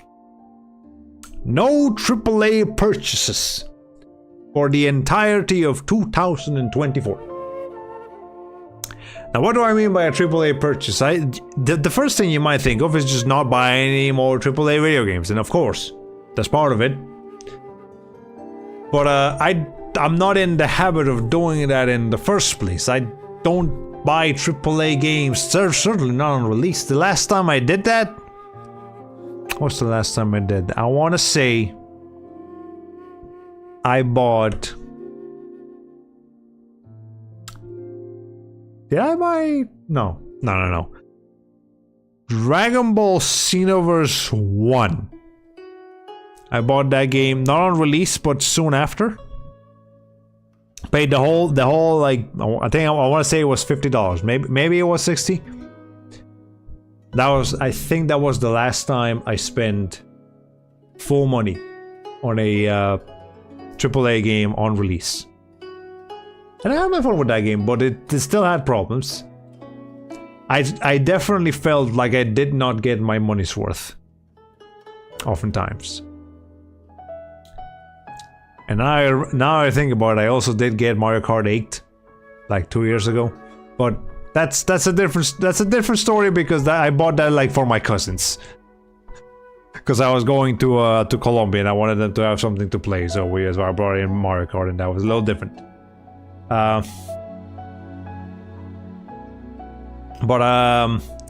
no AAA purchase obviously means no AAA games, but also no AAA, no microtransactions or DLC or any kind of monetary transaction that is involved with a AAA thing, because it's not just games.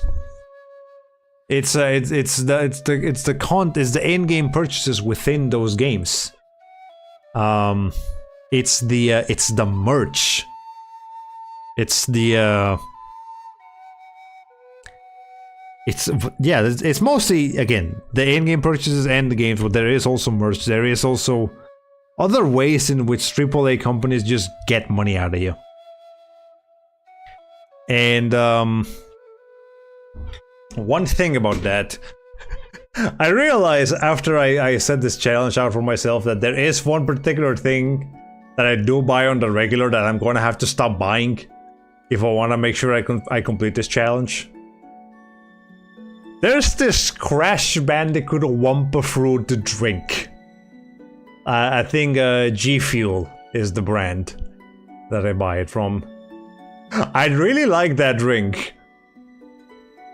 But that's technically that money's going to Activision Blizzard. Technically that money is going to Microsoft. Because now they own Activision Blizzard. So no more Wumpa Fruit drinks for me for a whole year. Man, I really like those goddamn drinks. But yeah, that's the extent of how much I'm imposing this challenge on myself. I'm not giving the AAA industry at all a goddamn penny for the entirety of 2024. They own the server. They didn't do anything to earn it. They didn't do anything for me. They ain't gave me any good games. They only gave a shit. Not really, no. They actually have made some great games, the AAA sphere. But even the good games, again, remember, the good games are made in spite of the publishers, not because of them. If a AAA studio dishes out a really good game, that is a commendable development studio. Don't give the credit to the publishers. But the problem is that the publishers are gonna get the money regardless. No matter, you cannot support the devs. You cannot buy a AAA game to support the devs because they're not gonna see that money. The devs got paid when they were making the game. After the game is out, they're not getting a dime. They're probably getting laid off, whether the game sells well or not. The devs are getting laid off. The game does well, they will be laid off, so the company can say that they made even more money. And if the game doesn't do well, then they'll get laid off because they didn't do a good enough job according to the publishers. And they'll ignore the fact that they gave them impossible working conditions to make the fucking game good in the first place. I don't like being angry at game quality anymore precisely because of that. Like, it's never gonna be it's never so black and white. Trust me when I say, unless it's a very specific artistic decision by like one guy, unless that's what we're dealing with, nobody wants to make a bad game. Nobody wants to make a bad game. I feel like some YouTubers act like some companies do. No.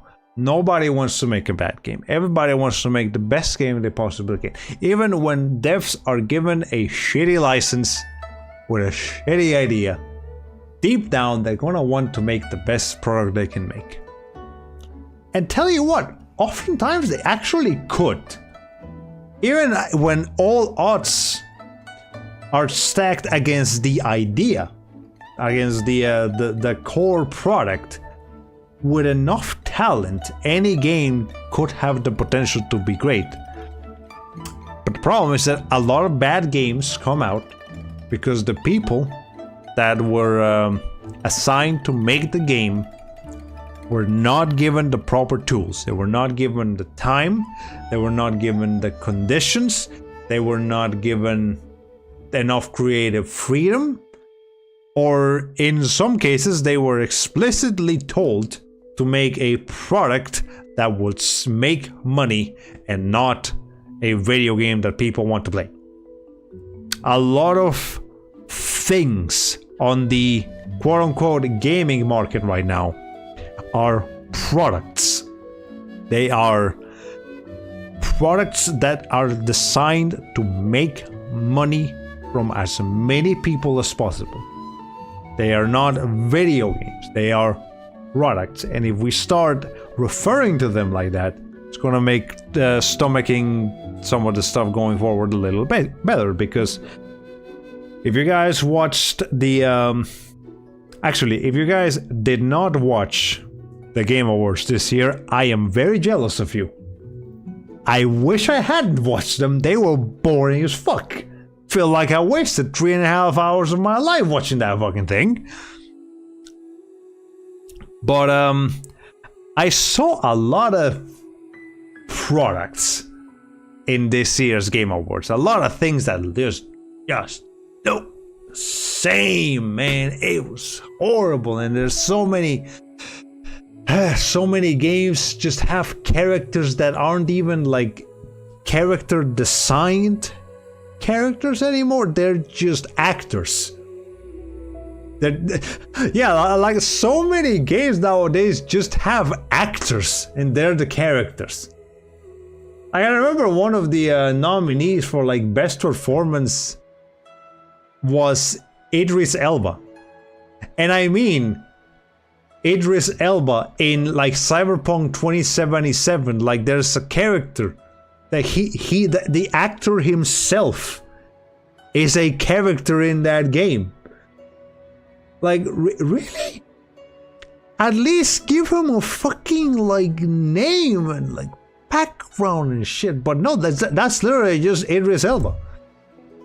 I promise you with 100% certainty, without a shadow of doubt, that the next, if not the next, then the one after that, the next project by Hideo Kojima is gonna have Hideo Kojima in it.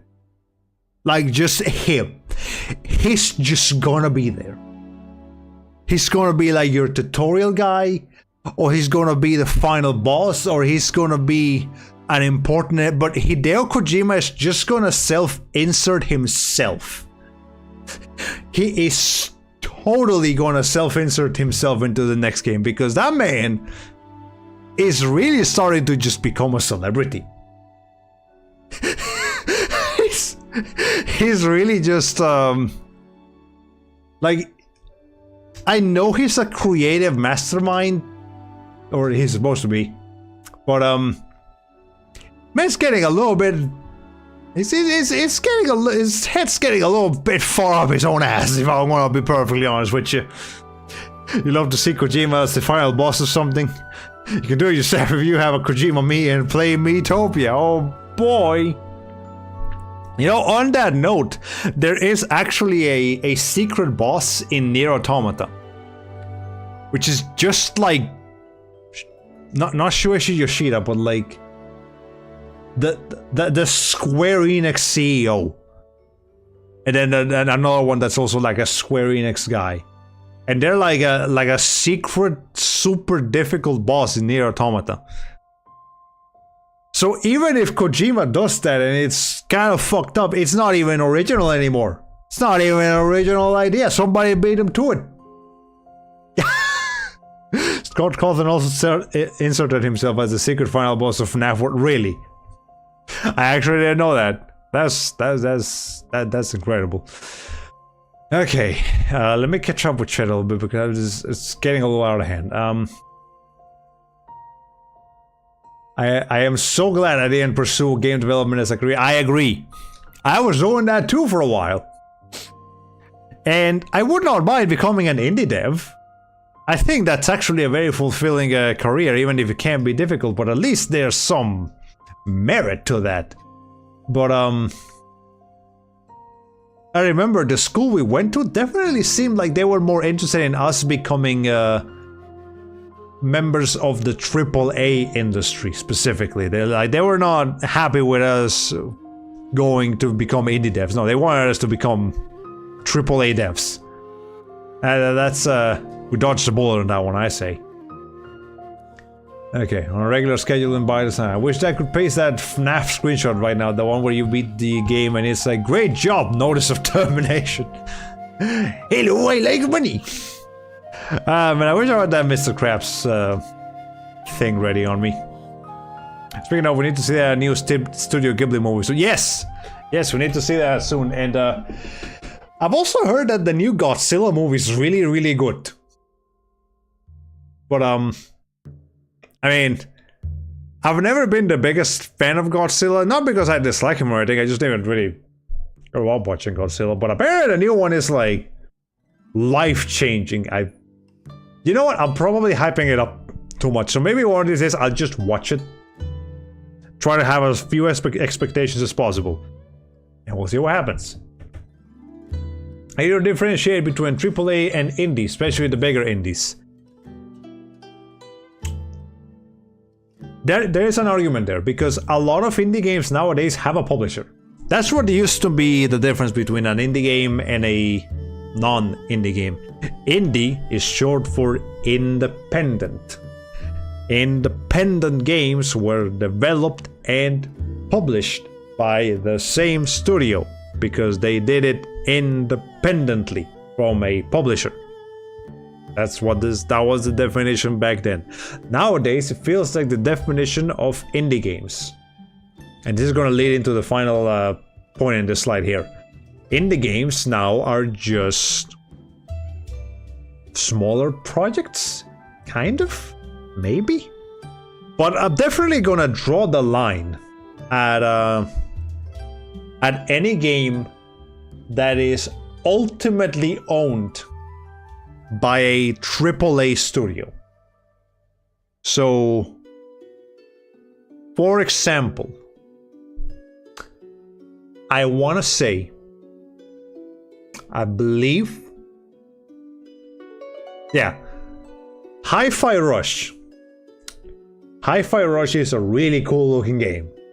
And I already bought it, this is not, we can't really do a challenge this one, but Hi-Fi Rush is a really cool looking game. I would have considered that to be like in an indie game, technically, in terms of quality, in terms of like creativity and all of that. But the problem, right? The problem is that Hi-Fi Rush is made by Tango Softworks, which is owned by Bethesda. Therefore, the money to Hi-Fi Rush would go to a AAA studio. And Bethesda is now owned by Microsoft, so it would keep...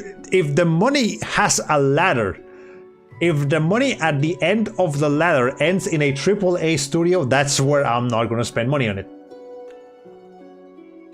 And that's tricky. I want to say that Moon Studios, the developers of Ori and the Blind Forest and the Will of the Wisps and something else, that new upcoming game, I forget the name of it.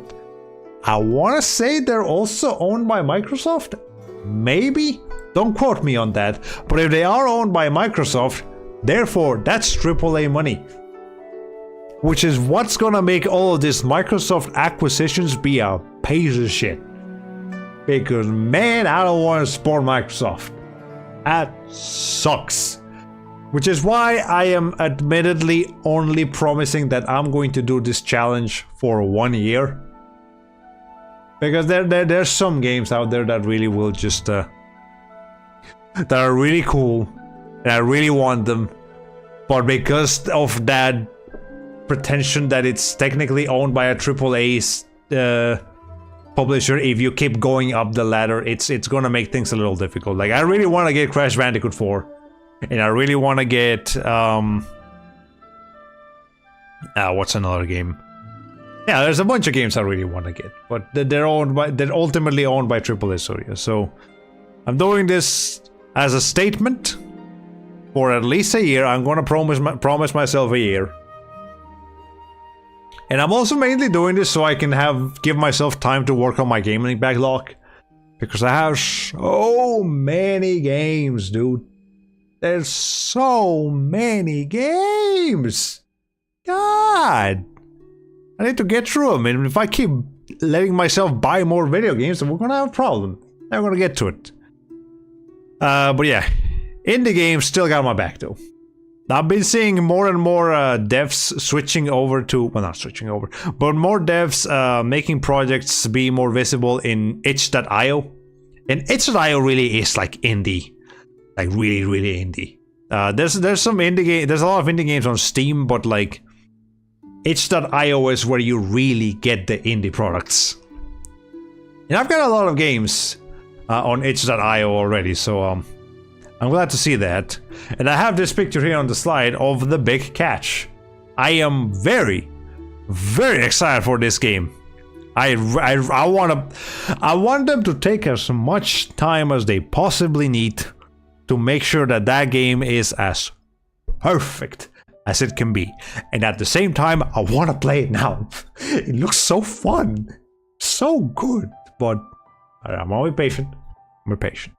Keep catching up with chat. I have to make my own Wumpa juice. Man, what even is that flavor? It's a fruity flavor, and yet it's not tropical punch. It's not a tropical punch flavor that the Wumpa fruit. It's just fruity. I don't know how else to describe it. It's just fruit.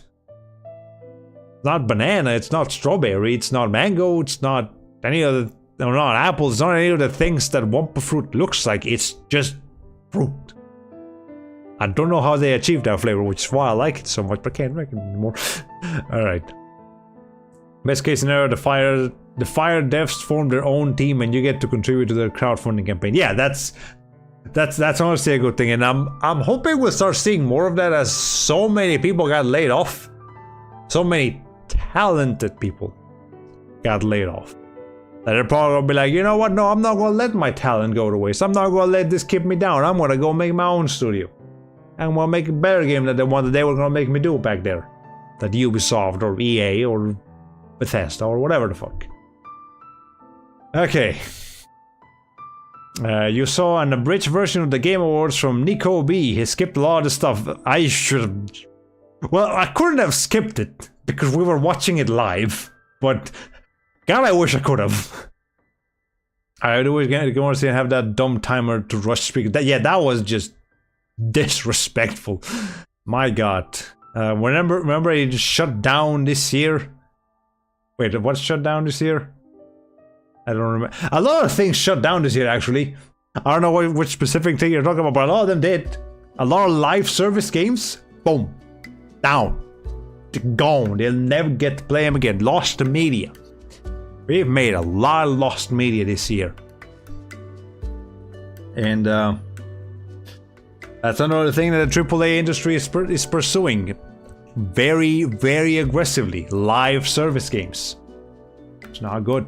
It's not a good look. Because all these games last a couple months, if that. I want to say there's a game out there that got shut down before it could even release, even though the game was ready. I might be thinking of I'm probably thinking of a movie. But still, it's gonna be a matter of time before it happens to a game. Okay, it's gonna be a while until you hit the previous message. So, I'm talking about AIA. Yeah, AI. I remember. Yeah, I remember now. There was a game of something or other that happened, like that had the words AI in it. Whatever. It doesn't matter. Hello, Rosie. Welcome to the stream. Hope you enjoy your stay. We are here ranting. You have missed most of the ranting, I am afraid. But we have been doing a tumultuous amount of ranting. I'm about to run out of water, aren't I? How much water do I have in here? Enough. Alright. Okay. By your definition, Baldur's Gate 3 would be an indie game because it was developed and published by Larian Studios, which isn't owned by AAA companies. However, I bet the credit list is massive. Yeah, I would consider Baldur's Gate 3 an indie game And more important than being an indie game is that the game be owned by a company that is not shitty. That's really the bottom line here. Because there's a lot of indie games out there. Again, nowadays they have publishers, like Devolver Digital. That's a big one. Devolver Digital is a publishing studio. They are a publisher. But so far as I'm aware, they haven't done anything particularly shitty. They haven't done anything like outlandish that makes me hate them with a passion like Ubisoft has, like EA has, like Konami, like Square Enix. Square Enix have been real naughty this year. Oh, they've been real naughty this year. They don't get a pass. They don't, just because they got Kingdom Hearts don't mean I'm gonna let them pass. No. Kingdom Hearts is still gonna be a Square Enix product. It's still gonna be a product. Trust me on that. Anyway. Yeah, point is, as long as it's not owned by a particularly shitty studio, then I'll give it a pass. I'm okay with playing Baldur's Gate 3 because that is okay. You should play Billy Bust Up. I did. I actually played the demo of Billy Bust Up last year. Was that last year? I don't remember when I played it. The like pre-alpha demo that's like had one boss in like the like a training room. I did play that. Really cool. I'm very much looking forward to the game. And there's a lot of really good 3D platformers out there right now. So I did get a couple of them this year. I got Tinykin. I got Hellpie, I got Demon Turf, I got Frogun, I got I probably got The Spirit and the Mouse. I've been getting a lot of really cool indie games, and there's even more coming. There is again, there's the upcoming The Big Catch and Billy Bust Up. I know Clive and Wrench came out this year. Clive and Wrench, Buffy and the something or other. What the fuck was the name of that game? Man, I forgot about it already. But Cavern of Dreams came out not long ago, and Corn Kid 64 that came out freaking nowhere, but that game looks cool. Pseudo Regalia, I gotta get Pseudo Regalia. That game looks so cool, so cool. Oh my god. There's so many cool indie 3D platformers. And by the way, 3D platformers, that's my favorite genre. Love 3D platformers. I love RPGs as well, and I love first-person shooters, but 3D platformers, that's my jam. That is my jam, if you could not tell from some of the games I'm really excited about. You know what? Or one last caveat to this no AAA purchase challenge. You know what's the worst part about this thing? That even if I succeed in this challenge, and I don't spend a single penny on anything on the AAA industry for an entire year, for the entirety of 2024, they're still gonna get my money. Because they get tax cuts. So when I, a law-abiding normal citizen, pay my taxes for 2024 in 2025, the AAA studios are gonna get a portion of that. Motherfuckers, they're just taking money from my damn pockets. You know what? I'm fucking done with that. Alright. Baldur's Gate 3 is an absolute anomaly. It has AAA main power but an indie passion, yeah. Oh no, you thought I was talking about a game. I meant our former school. Oh, right! Right, our school shut down.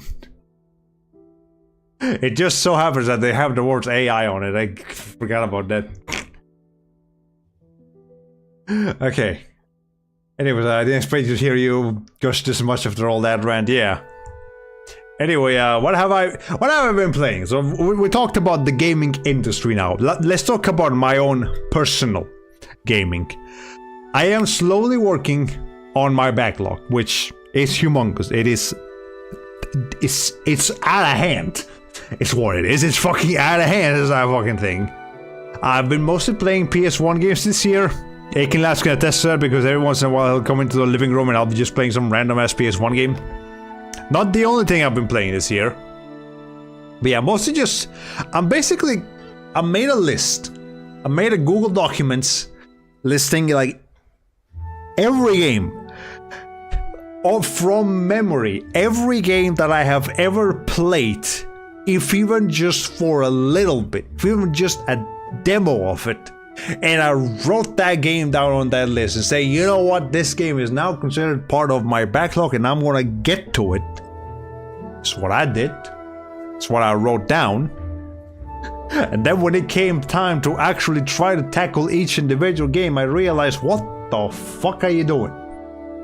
That's stupid. I'm never gonna get through all of those games. I don't want to.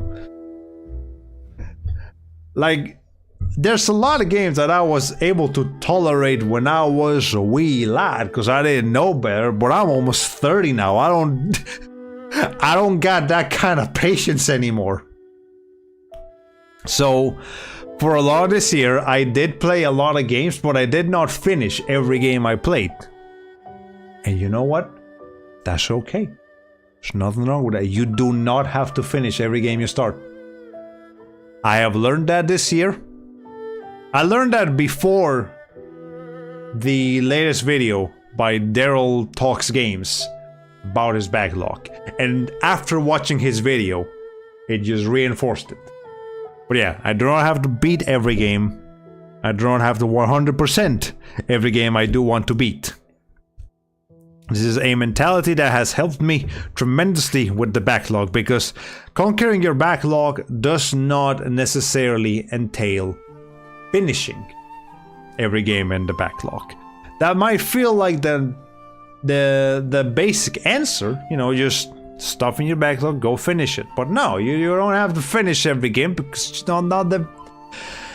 You can't like everything. It's not gonna happen.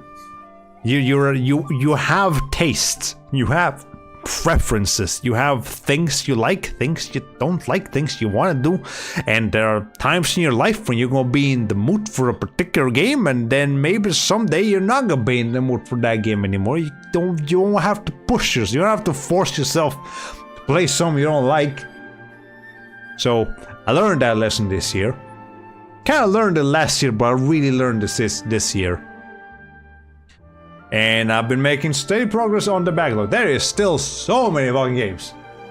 Even after doing all of this mental gymnastics and playing up as many games as I could, there's still so many games in that damn backlog. We're still dealing with the hundreds here. And it is very possible, very, very possible that I will just never get to all of them. Is it truly possible to finish your backlog, the whole thing, every single game? No, you know why? Because your backlog keeps growing, because games keep coming out and you keep starting them and not finishing them. That's just what it's like to play video games. There's so many games nowadays that you're gonna start one and you're gonna be like, I'll finish this later. Later means 5 years from now. That's part of your backlog. But that's okay. Yeah, that's alright. Nothing wrong with that. There's nothing wrong with not finishing your backlog. It's not like missing out on paying bills or something. No, it's just the video games you chose not to play. Or do play, or whatever. Okay. Where's my music at? Alright, there you go. Okay. But yeah, this video over here that I'm linking, I'm linking is me. I'm saying I'm going to link it right now. Is by Daryl Talks Games, and I think you guys should definitely check it out if you have a backlog of your own. Because, well, okay, you should probably watch both parts. I'm going to link the video that I have featuring here on the slideshow. But there is a part 1 to this series that you should definitely check out first before you engage with it. But I'm gonna put it right here on the chat. There we go. How Daryl Talks Games finished his backlog 1 year later. You should definitely, yeah, again, if you have backlog shenanigans like I do, check that video out. It's gonna help you. It's gonna help you out, like, to make a plan and to realize what's important and what's not important about your backlog. Good stuff, good stuff. Alright. Spoil me, did he or did he not actually finish his backlog?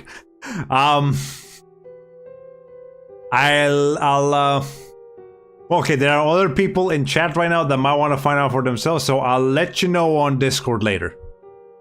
But yeah, I'll let them watch it themselves. But I definitely do recommend you watch that video if you are looking to conquer a backlog of your own. Okay. So, to go down the list of some specific games that I have played this year, this is not a super comprehensive list. I'm definitely missing a couple of games, but these are the, like, important ones that I can remember, the recent ones. So this year, besides the Sheep Raider playthrough that I have sitting in that hard drive, I also played just like a bunch of Looney Tunes games. I don't know, it's not even games that I hadn't played before.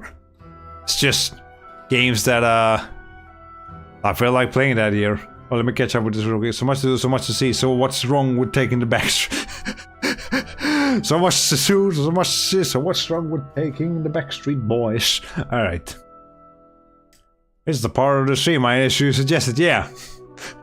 Yeah, funny thing, this stream originally started as just rating the games that I played this year.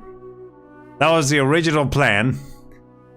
It evolved, as you can see. The original plan evolved quite considerably. Anyway, Looney Tunes games. I played Sheep Raider, and I also, of note, I played Taz Wanted on the Nintendo GameCube. And I would definitely say that Sheep Raider and Taz Wanted are the two Looney Tunes games that I can actually recommend. Like, genuinely. The other games are fine. I played Bugs Bunny Lost in Time, Bugs and Taz, Time Busters, Looney Tunes Racing, I want to say. I played a little bit of Acme Arsenal, and Looney Tunes Back in Action. There's a bunch of games I've played. But the only two that I can really confidently say were actually genuinely good are Sheep Raider, because I had already played that game when I was a kid, and I loved it back then, and I still love it now. And Taz Wanted. Both of those games do a really good job at making you feel like the character that they have you controlling. That being Ralph Wolf for Sheep Raider and obviously Taz, or Taz Wanted. Yeah, if you like Looney Tunes and you like 3D platformers, play those games. Pretty good. You might actually get some fun out of them. I also played my first Metroid game this year, Metroid Zero Mission for the Game Boy Advance. I played that game on my Steam Deck. That was the first game I played on my Steam Deck, in fact. And I played it in Japanese. Because for a brief period earlier this year, I was like, hey, let's learn Japanese. I didn't learn Japanese. I did not learn Japanese, not even a little bit. I mean, I did not learn it any more than I already knew about it. But, yeah, that was a challenge going down the drain. But nonetheless, see, Metroid Zero Mission, it was fun. I enjoyed it. I struggle to classify it as one of my favorite Metroidvanias of all time, because that's a little much. I know people prefer Super Metroid overall. I think a lot of people would say that Super Metroid is like the best Metroid. I don't know about that. But I'll definitely have to check out Super Metroid at some point, and I do want to play the other Metroid games. It's not like I didn't enjoy Zero Mission. I did, but you can tell that the genre of Metroidvanias has evolved considerably over the years. But yeah, that was cool. Tales of Eternia. That's a wait. No, hey. I did not mean to click on. I did not mean to click on the slide. Go forward. No, but ignore that. Tales of Eternia. That was one of the longer games that I played this year. And that was a challenge because I really like the Tales series. And I kind of want to play all of the mainline titles. That's a challenge I want to impose on myself. But I also have to recognize that some of these games are kind of old. And Tales of Eternia was the toughest challenge in that like primitive game design perspective. Because while it isn't the first Tales game, that being Tales of Fantasia, followed by Tales of Destiny, both of those games have remakes. Tales of Fantasia has a PSP remake. Tales of Destiny has the PS2 remake that we are still asking for here in the West, and they just won't give it to us. Tales of Eternia does not have a remake, it has a port to the PSP, and that's what I played. But otherwise, it is designed like a game from the late PS1 era. And I'm not saying it's bad. I'm not saying Tales of Eternia is a bad game, but it is definitely the most primitive Tales game I've played so far. I muscled through it. I finished it, and I did not 100% it. And I do not want to 100% it. In fact, the only time I 100%ed a Tales game, really, was Tales of Symphonia, and that was hell on earth. I'm probably never gonna do that again. 100%ing a Tales of game is for maniacs. Don't do it, man. It's not worth it. Alright, but Tales of Eternia. I can only kind of recommend this game if you yourself are a die-hard, passionate Tales fan that is okay with some like old game clunk. Because if you do not classify for both of those categories, I cannot recommend Tales of Eternia to you. There is some charm to it, there is something to like here, but there's also a lot to be frustrated about. And the final boss of Tales of Eternia is one of the most arduous, one of the most tedious, stressful, just energy draining things that I've ever had to do in a video game. Oh my god. And I realized after I finished the game that I didn't fight the final boss correctly. There was apparently a thing I was supposed to do to prevent some like party clearing attack. I didn't know better, and that was technically on me, but also technically on the game for not giving me proper instructions. You know what? It just solidified that I'm probably never gonna play this game again. Will I play other Tales games? Absolutely.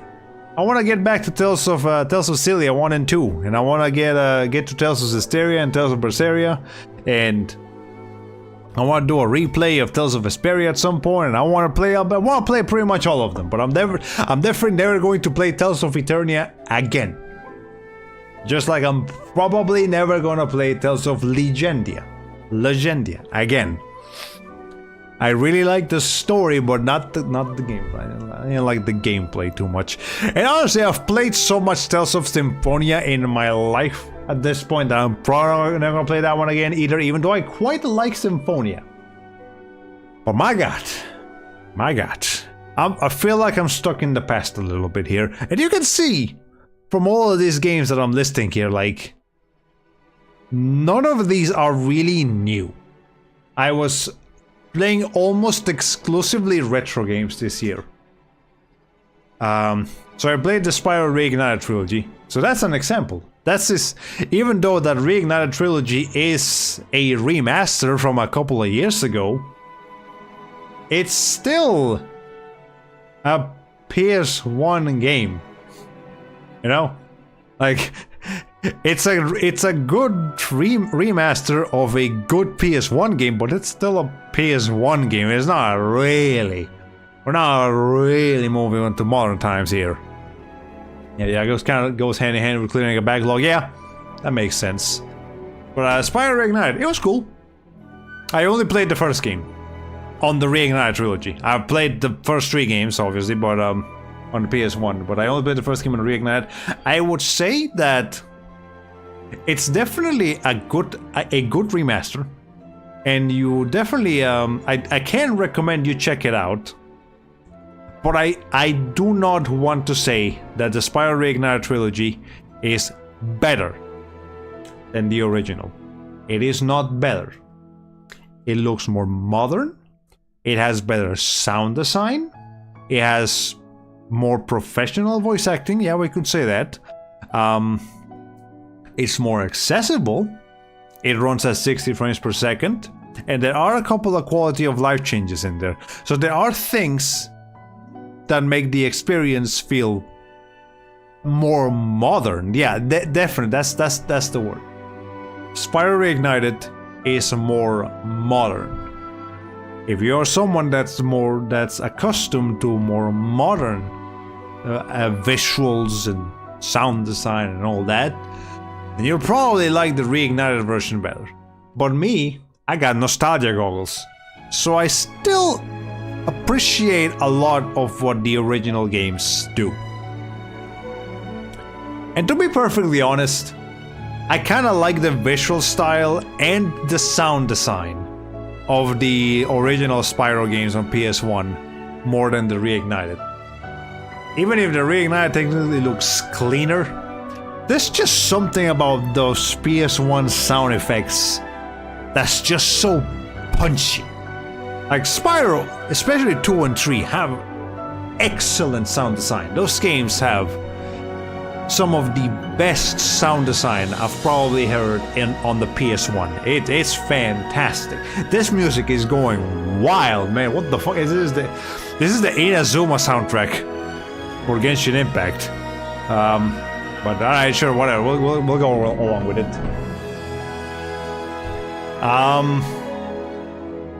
Anyways, yeah, it's definitely different, but if you did grow up with the original Spyros, don't expect to like the Reignited better. You might like it. I liked it. But don't expect to like it better than the originals. That might not come true. Tomba 2, the Evil Shrine returns. The exclamation point goes right there. That's how you spell that game's name. It's kind of weird. Honestly, I'm gonna be real with you, I was a little disappointed. I was a little bit disappointed with this one, because it's a very, very charming game. Tomba 2 is just as charming as Tomba 1. Arguably more so in some areas, arguably not as much in some other areas, but it's still a very charming game. It's a very PS1 era game. There's a lot about Tomba 2 that just makes you go, oh yeah, this stuff. PS1ist PS1 game I've ever played. But that comes with some caveats. That includes some outdated game design, that includes some questionable design decisions, that includes some clunk. And I'm a little too far removed from my nostalgia goggles for this one to have forgiven a lot of the flaws that I have with that game. So, just like Tomba 1, I remember like really liking these games when I was a kid, and I was really excited to try them out later, like as an adult, and I did. I played Tomba 1 a couple of years ago, now I played Tomba 2, and I can safely say, oh man. Like, I was okay with a lot more clunk back then. Now, I'm not saying the games are bad. Tomba 1 and 2 are not bad. 1 and 2 are not bad games, they're games from their time. And if you're okay with playing games from their time, then you get some enjoyment out of them. Possibly, maybe. But this game also taught me one thing: just use save states. Like there is no shame in you because let's be real.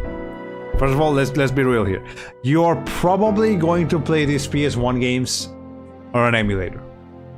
Like let's not even make a joke about, oh, I'm totally playing on my totally legitimate PS1 game that I totally Nah, fuck that.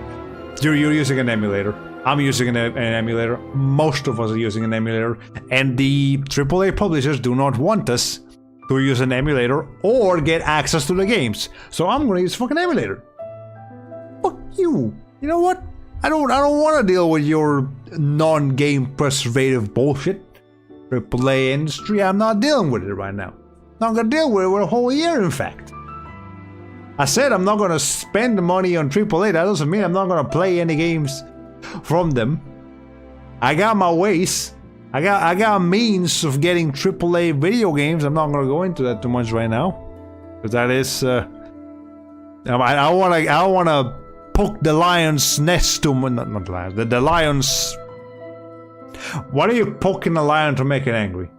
Probably any part. Don't poke the lion's jaw too much, or it'll bite you. But still, I'm gonna use emulators. That's what I'm trying to say here. And if you got an emulator, then you might as well use the save states too. Like it's right there.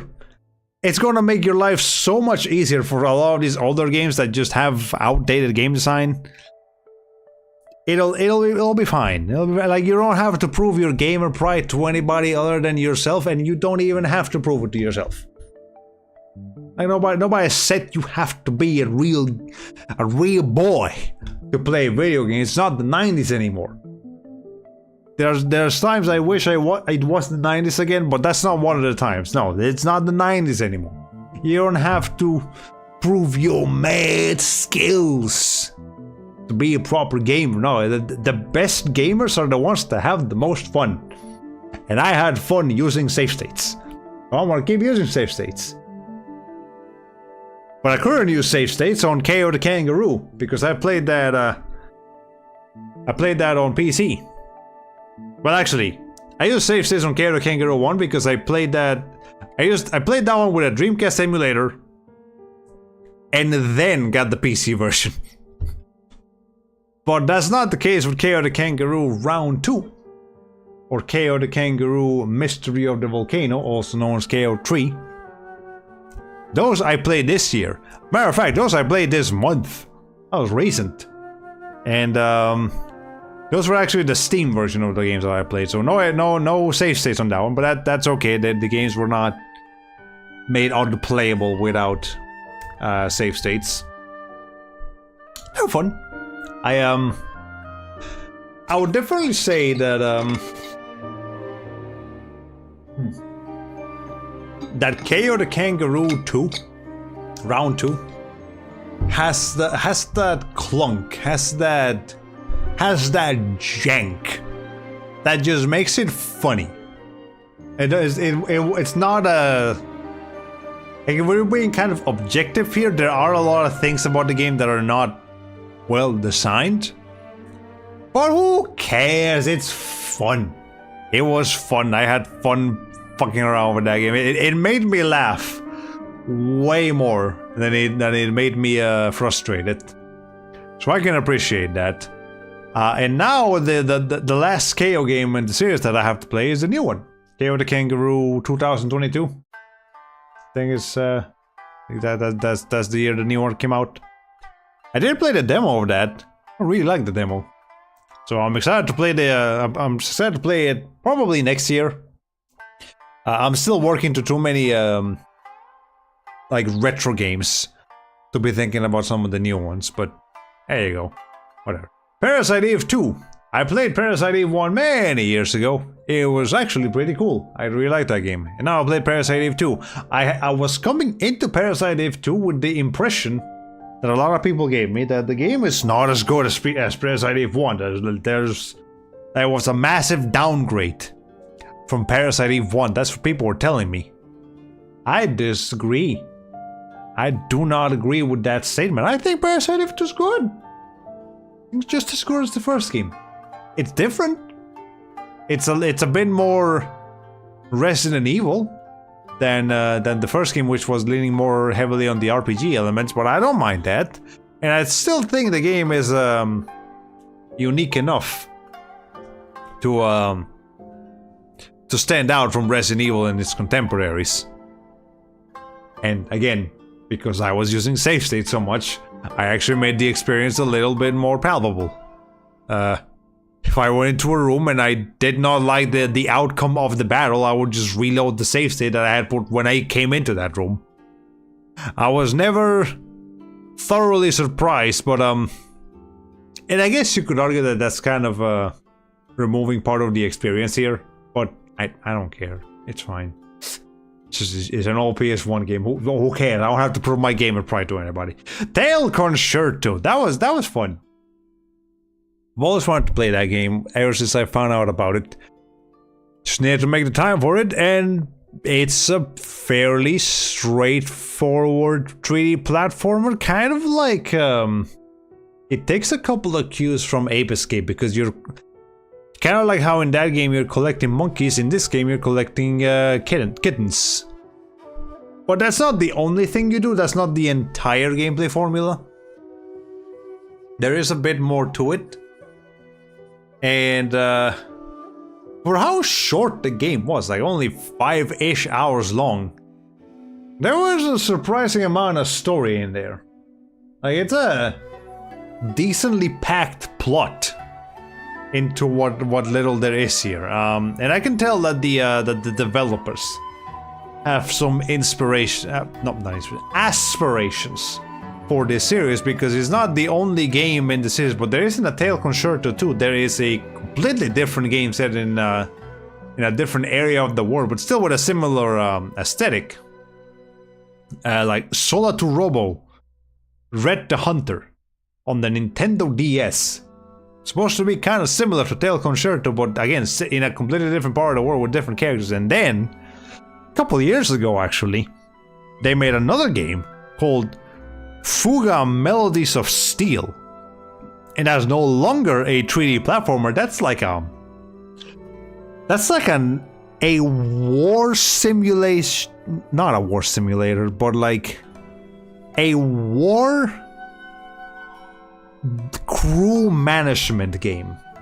You are managing a crew that is running a giant, like, steampunk machine of some description. Kind of like one of those games where you have to manage the crew of a ship, like a spaceship, but change the setting from a spaceship into like this house moving castle looking thing with furries, because that's just what the developers were going for. And you know, it works, it's fine.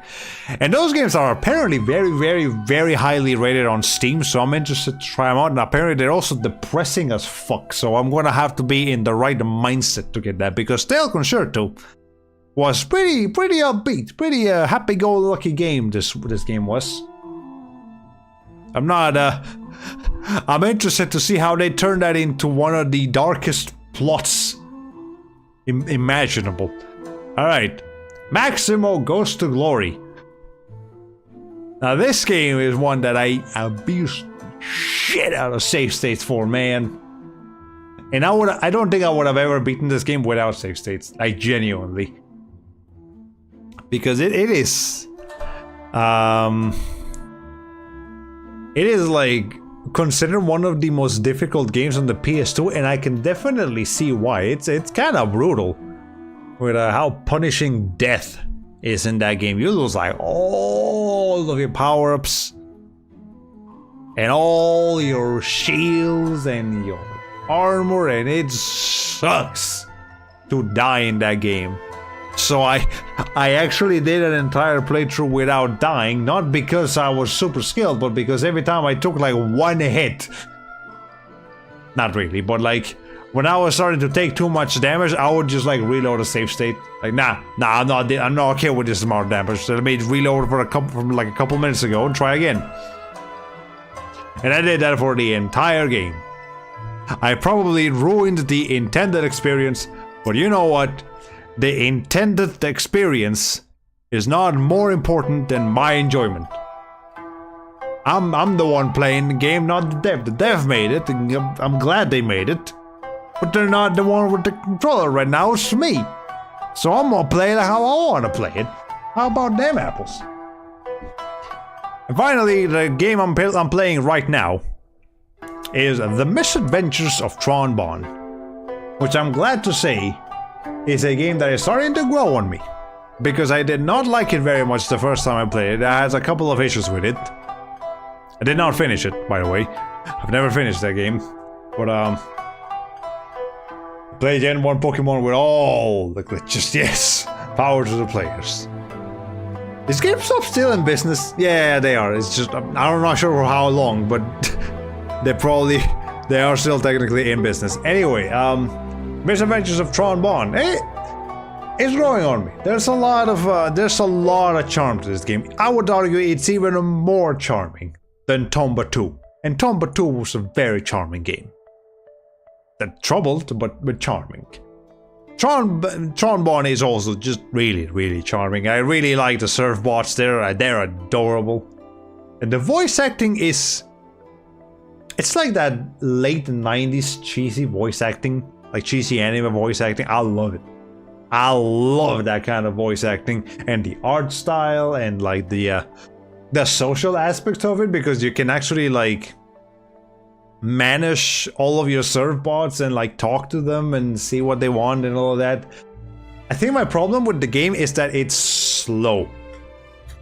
The Misadventures of Tron Bonne is definitely a slow game. You have to adjust your expectations in accordance to that. But once you get used to that, you might have fun. You might have some fun here. Welcome to the darkest year of our adventure.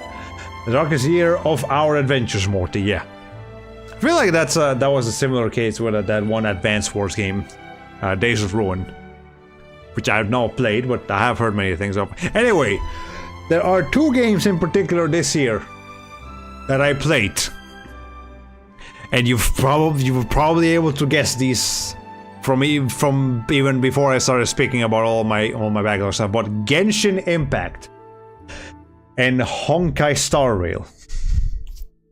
I cannot adequately put into words. Actually, yes, I can. It's not that bad, but I played the shit. I played the fuck out of Genshin Impact and Honkai Star Rail this year. And it's this year specifically, not last year. I was not playing either. I was not playing Genshin Impact last year and or the year before. Even though Genshin has been out since 2021, 2020. How long's been Genshin out? The point is, anyway, I only really started playing the game this year, and I have to come clean here. I have to come clean and say that these games are definitely part of the reason why I haven't done so many of the content creation things that I wanted to do this year. There were many times when I came home wanting to draw something, but instead ended up playing Genshin Impact or Honkai Star Rail, usually both. And that's because these games are live service games. They are designed in such a way that you log in every single day and you do your dailies, you do your daily grind, and you do all of those things. You do it every day, and there technically is an end to it, but the games are also have so much content. So much content that you probably never get to the end of them. And in fact, you can't, because the games are not finished yet.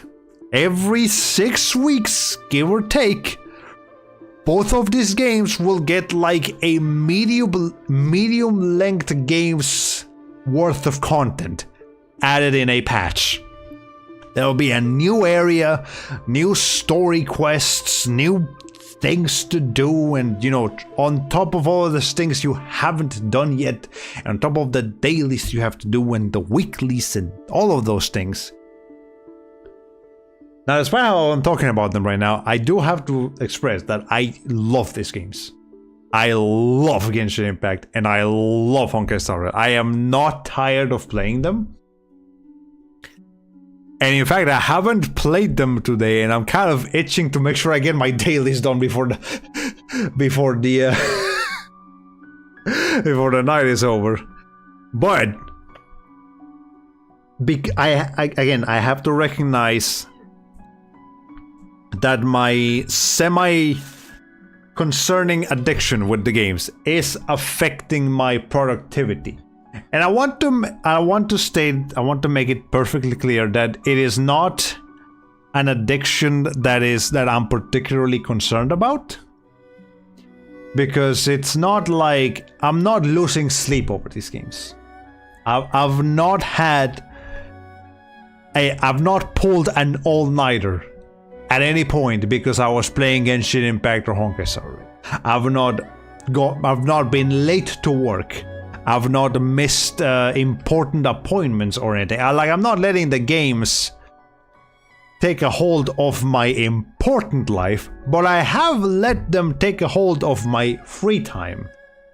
So all the time that I could spend drawing or working on videos or working on live streams or even just playing other games on my backlog, as I have already talked about extensively, I instead was playing Genshin Impact or Honkai Star Rail. And again, because of that, the way the games are designed with the dailies, with the tricking you into making sure you log in every single day to make sure you maximize your primogems and your stellar jades and your gacha currency so you can keep pulling characters. I was I would play Genshin Impact for 45 minutes, and then I'll play Honkai Star Rail for another 45 minutes. Now it's an hour and a half, and by that point it's it's 9-something p.m. I gotta wake up early the next morning to go to work, so I spend all of my gaming time on 2 games. And cause I already had to spend time cooking, and I had to spend time cleaning, and I had to spend time doing the important things. So my limited free time, real proper free time, was just spent on 2 games. For the first half of the year, it was just Genshin Impact. I did not really start playing Honkai Star Rail thoroughly until August? September? One of those. Yeah, I started playing both games kind of consistently at that point. And after a year of having played both games so consistently, I think I'm ready to pump the brakes a little bit. I'm not going to quit both games.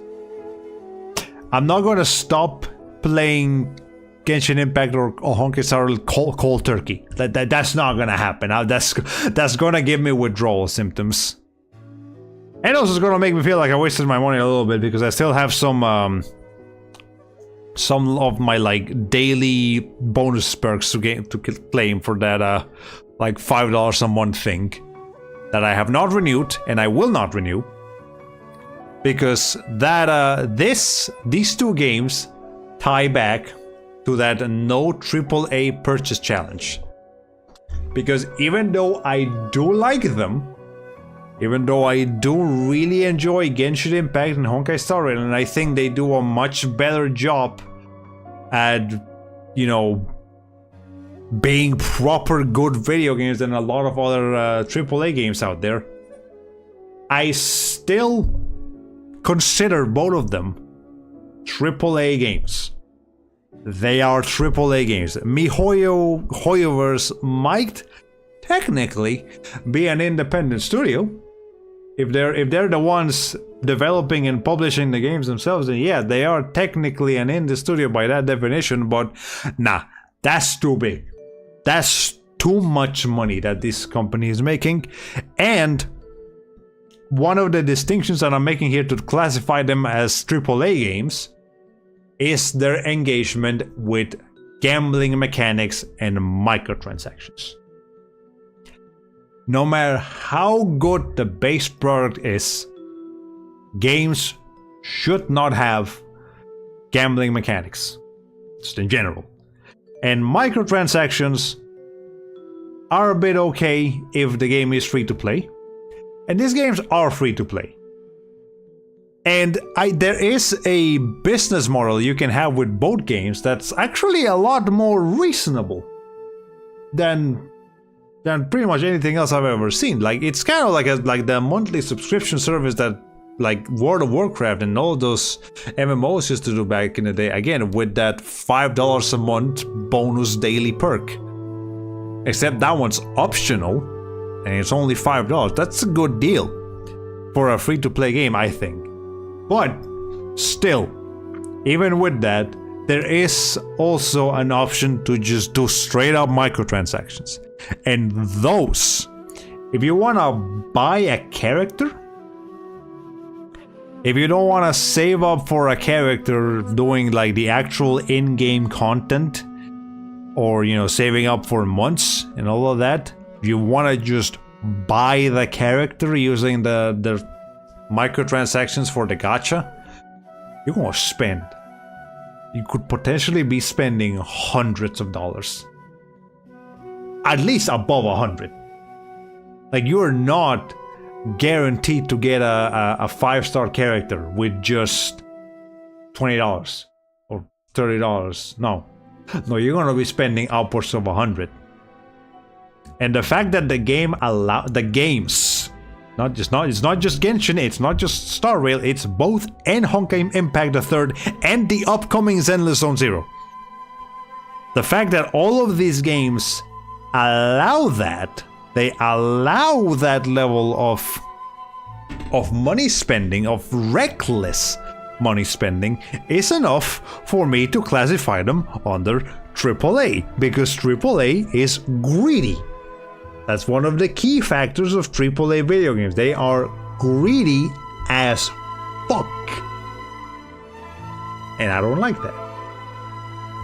So, for my own sanity here, yeah, I'm also going to classify both Genshin and Star Rail as AAA games, and I will not spend any money on them for the entirety of 2024. I don't care how much I want a character. There's a lot of characters coming out that I still want. Like, this, I mean, I'm probably going to get Navia. In Genshin Impact, I'm going to get Navia when she releases, like, next week. If I lose the 50-50, then that's fine. But, like, I'm probably going to get her anyway. And we know there's several other characters coming in Genshin Impact, and I think they look really cool. And this morning we had a live stream for Honkai Star Rail releasing the showcasing the characters that are gonna be coming in version 2.0 and onwards for the new region, Penacony. And some of those characters look really cool. I really like what's the name? Well, actually, no, they did not show this character, but I have seen the leaks of a couple of the characters that are coming out. They look really cool, and I really want those characters, but it does not matter how much I want the characters. I'm not spending money. Not gonna do it. So, most likely what I'm gonna do to reduce my playtime with them now is that I'm going to stop playing both of them at the same time. I need to pick one. I need to pick whichever game, probably whichever game has the character that I want. So like, again, Genshin Impact next Wednesday. Navia is gonna be available for 3 weeks. So say I'll play Genshin Impact until I get Navia. And I level her up and I make sure she's well built. Yay, great, I got Navia. Okay, I can move on with my life now. And maybe at that point, Honkai Star Rail will be doing a different character. And I know they're giving out Dr. Ratio for free. That's actually pretty fucking rad of the Honkai Star Rail team. So I don't want to classify them under quite the same umbrella as every other AAA publisher, but they are still AAA under my eyes, so whatever. Anyways, yeah, free Dr. Ratio, that's pretty cool. Anyways, I'm probably gonna do that, and I know Zenless Zone Zero. Again, that game is probably gonna come out sometime in 2024. Probably early 2024. And I want to play that game. But I'm gonna make sure I don't spend a goddamn dime on it. So, and if I do decide to play Zenless Zone Zero, I'm gonna make sure I'm not playing anything else Genshin or Honkai at the time. And there's even other games by companies that are not Hoyoverse that are gonna be coming out over the next couple of years, you know. Project Mugen, that's another game that looks really cool. It's not Hoyoverse, it's a NetEase, but it still looks fine, still looks fun, I want to try it out. And who's to say that Hoyoverse is not going to reveal another completely new, completely different gacha game that also looks really cool because they got some really good artists at that company that I really appreciate. But I can't be playing all their games. It's not sustainable. It's not sustainable for me as a player to play all of these games. So I gotta do it one at a time. And hey, maybe there'll be some times where I don't even care about any of the characters running in Honkai Star Rail or Genshin Impact or Zenless Zone Zero or Project Mugen or whatever. And that time, I just don't play a fucking gacha game. How about that? How about that? Maybe sometimes I just don't play a gacha game. Wouldn't that be nice? Alright. Anyway. I catch up with chat real quick. I'm running out of breath. I'm gonna sleep as soon as I'm done here. And I do my as soon as I'm done here, I'm gonna do my dailies in Honkai Impact and in Honkai Impact. Honkai Star Rail and Genshin Impact, and then I wanna go to sleep. Oh my god. We have, by the way, been listening to Genshin Impact music this entire stream. Just to really drive that point home. Okay, I'm so glad that I've quit playing both of these live service games. I feel like I have so much more free time now. Yeah, I wanna do that. Now, I don't want to quit the games called Cold Turkey. But I do eventually want to move on. So much to do, so much to see, so much to do. Oh my god. I will admit, I let Pokemon do that to me all throughout fall, yeah. RPGs can just do that to you sometimes. That's just the nature of those kinds of games. That sunk cost fallacy, don't let the money chain you down, yeah. And in the grand scheme of things, it's not that much money that I've spent on the games. Like, I think collectively I've spent less than $100 on Genshin and Honkai in a year. For games that I got that much enjoyment out of, that's not too much. Personally speaking, but still. Alright. Even fake gambling without real money is a problem because you can end up addicted anyway and spending tons of time re-rolling the proverbial slots. Yeah. Gambling of any sorts is a little worrying. That's probably why the casino in a certain Pokemon game was removed in certain regions. Yeah, I've heard that, like, games nowadays, games rated E cannot have casinos. Like, wasn't that something for Super Mario RPG as well? Like, there was a casino in the original release, but they had to remove it for the current one, or maybe just slots, not the whole casino. But something like that, I feel like, is a thing that happened. I have old Pokemon slots on the brain. They have so many fancy mechanics behind them to ensure you don't win. You know, now we're on the same wavelength. Yeah. Before you mentioned that about mechanics to make sure you lose. In Gen 4, there's a mechanic to make sure you win. The casino still wins because it's so tedious that it makes me fall asleep. You know, funny about that, the Genshin and Honkai also have mechanics to make sure you win the casino every once in a while. It's called pity. It's called a pity system, and I think multiple gacha games out there, not just those two, they have a pity system to make sure that after a certain amount of pulls you will get the character. You will get the thing. But it's kind of a way, I mean, in a sense, it's good that there is a guarantee that the player will eventually get the character. And at the same time, you can't deny it feels a little manipulative to let them know that, hey, you know, you will eventually get the character, trust me. Now, I think most people, or maybe not. Actually, that's a good question. Do most Genshin Impact and Honkai Star Rail players know about the pity system? Because if you know about it, you plan ahead. You can plan, you know exactly how many gacha coins you have to save up to get the character. So there is some sense of planning there. It doesn't feel quite as manipulative if you know about the system, but I do have to wonder. Both games have millions and millions of players, many of which are probably quite casual. Do they know about the gacha system? Because the games don't tell you about the gacha system. They tell you your history of which characters you've gotten over the past 6 months, and you might notice that there is a pattern that you do seem to consistently get a 5-star character after 80-ish pulls in both games. You might notice that. But they don't explicitly tell you about the gacha system. Zenless Zone Zero does. That's interesting now that I think about it.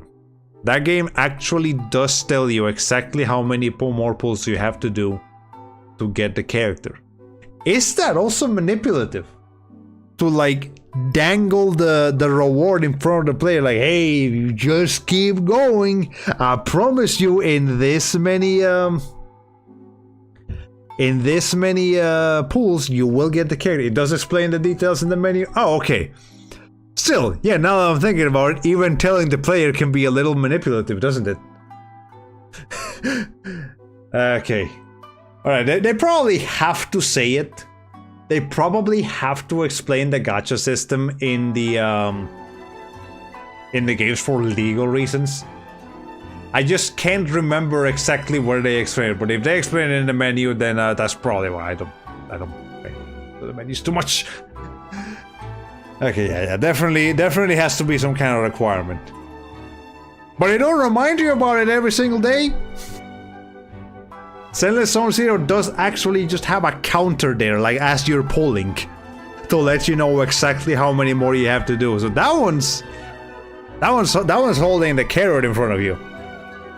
That one's dangling the carrot in front of you. Oh boy, that's a whole discussion. You know what? Hey, hold on. We moved away from that slide. Let's finish here. Okay, goals into 2024. I'm gonna keep it real freaking simple this year. Just gonna keep working on my backlog. I hope that I can make a bigger dent on my gaming backlog in 2024 than I did in 2023.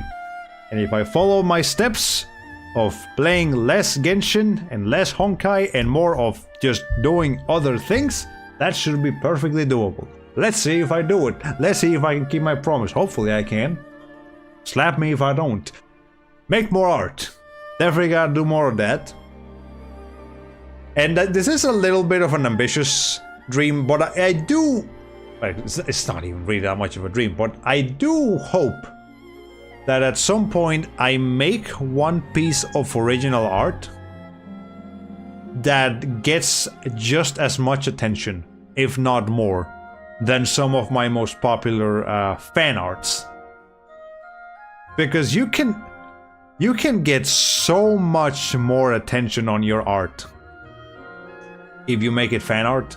Because people already know the characters, they're already invested in the characters. Whereas in original art, the only one that's really invested in the characters is you, the creator. But yes, indeed, I am very invested in my own characters, in my own setting. I want people to feel that passion because I work extra hard on my original art. Extra hard on my original art, that kind of rhymes. And yeah, that would be really nice if I make one piece this year with original characters, not relying on fan art, that just hits it back. And it puts me on the radar. I'll be really nice. You might need to take a webinar on how to make people care about your OCs. Well, I have to think about that, but yeah, I'll figure it out. And yeah, nothing else particularly major besides that. Just saying that I made it is enough. Just making it through the year. I've already expressed throughout this entire live stream how stressful some of the points in this year have been.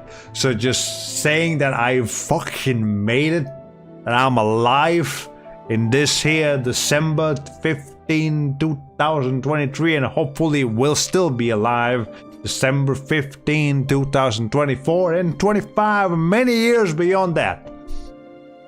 Sometimes that's enough, because it's fucking hard right now, man. Just not anything in particular, just everything for all of us. It's rough right now, man. So if you made it, pat yourself on the back because that was rough. All right, and that's it.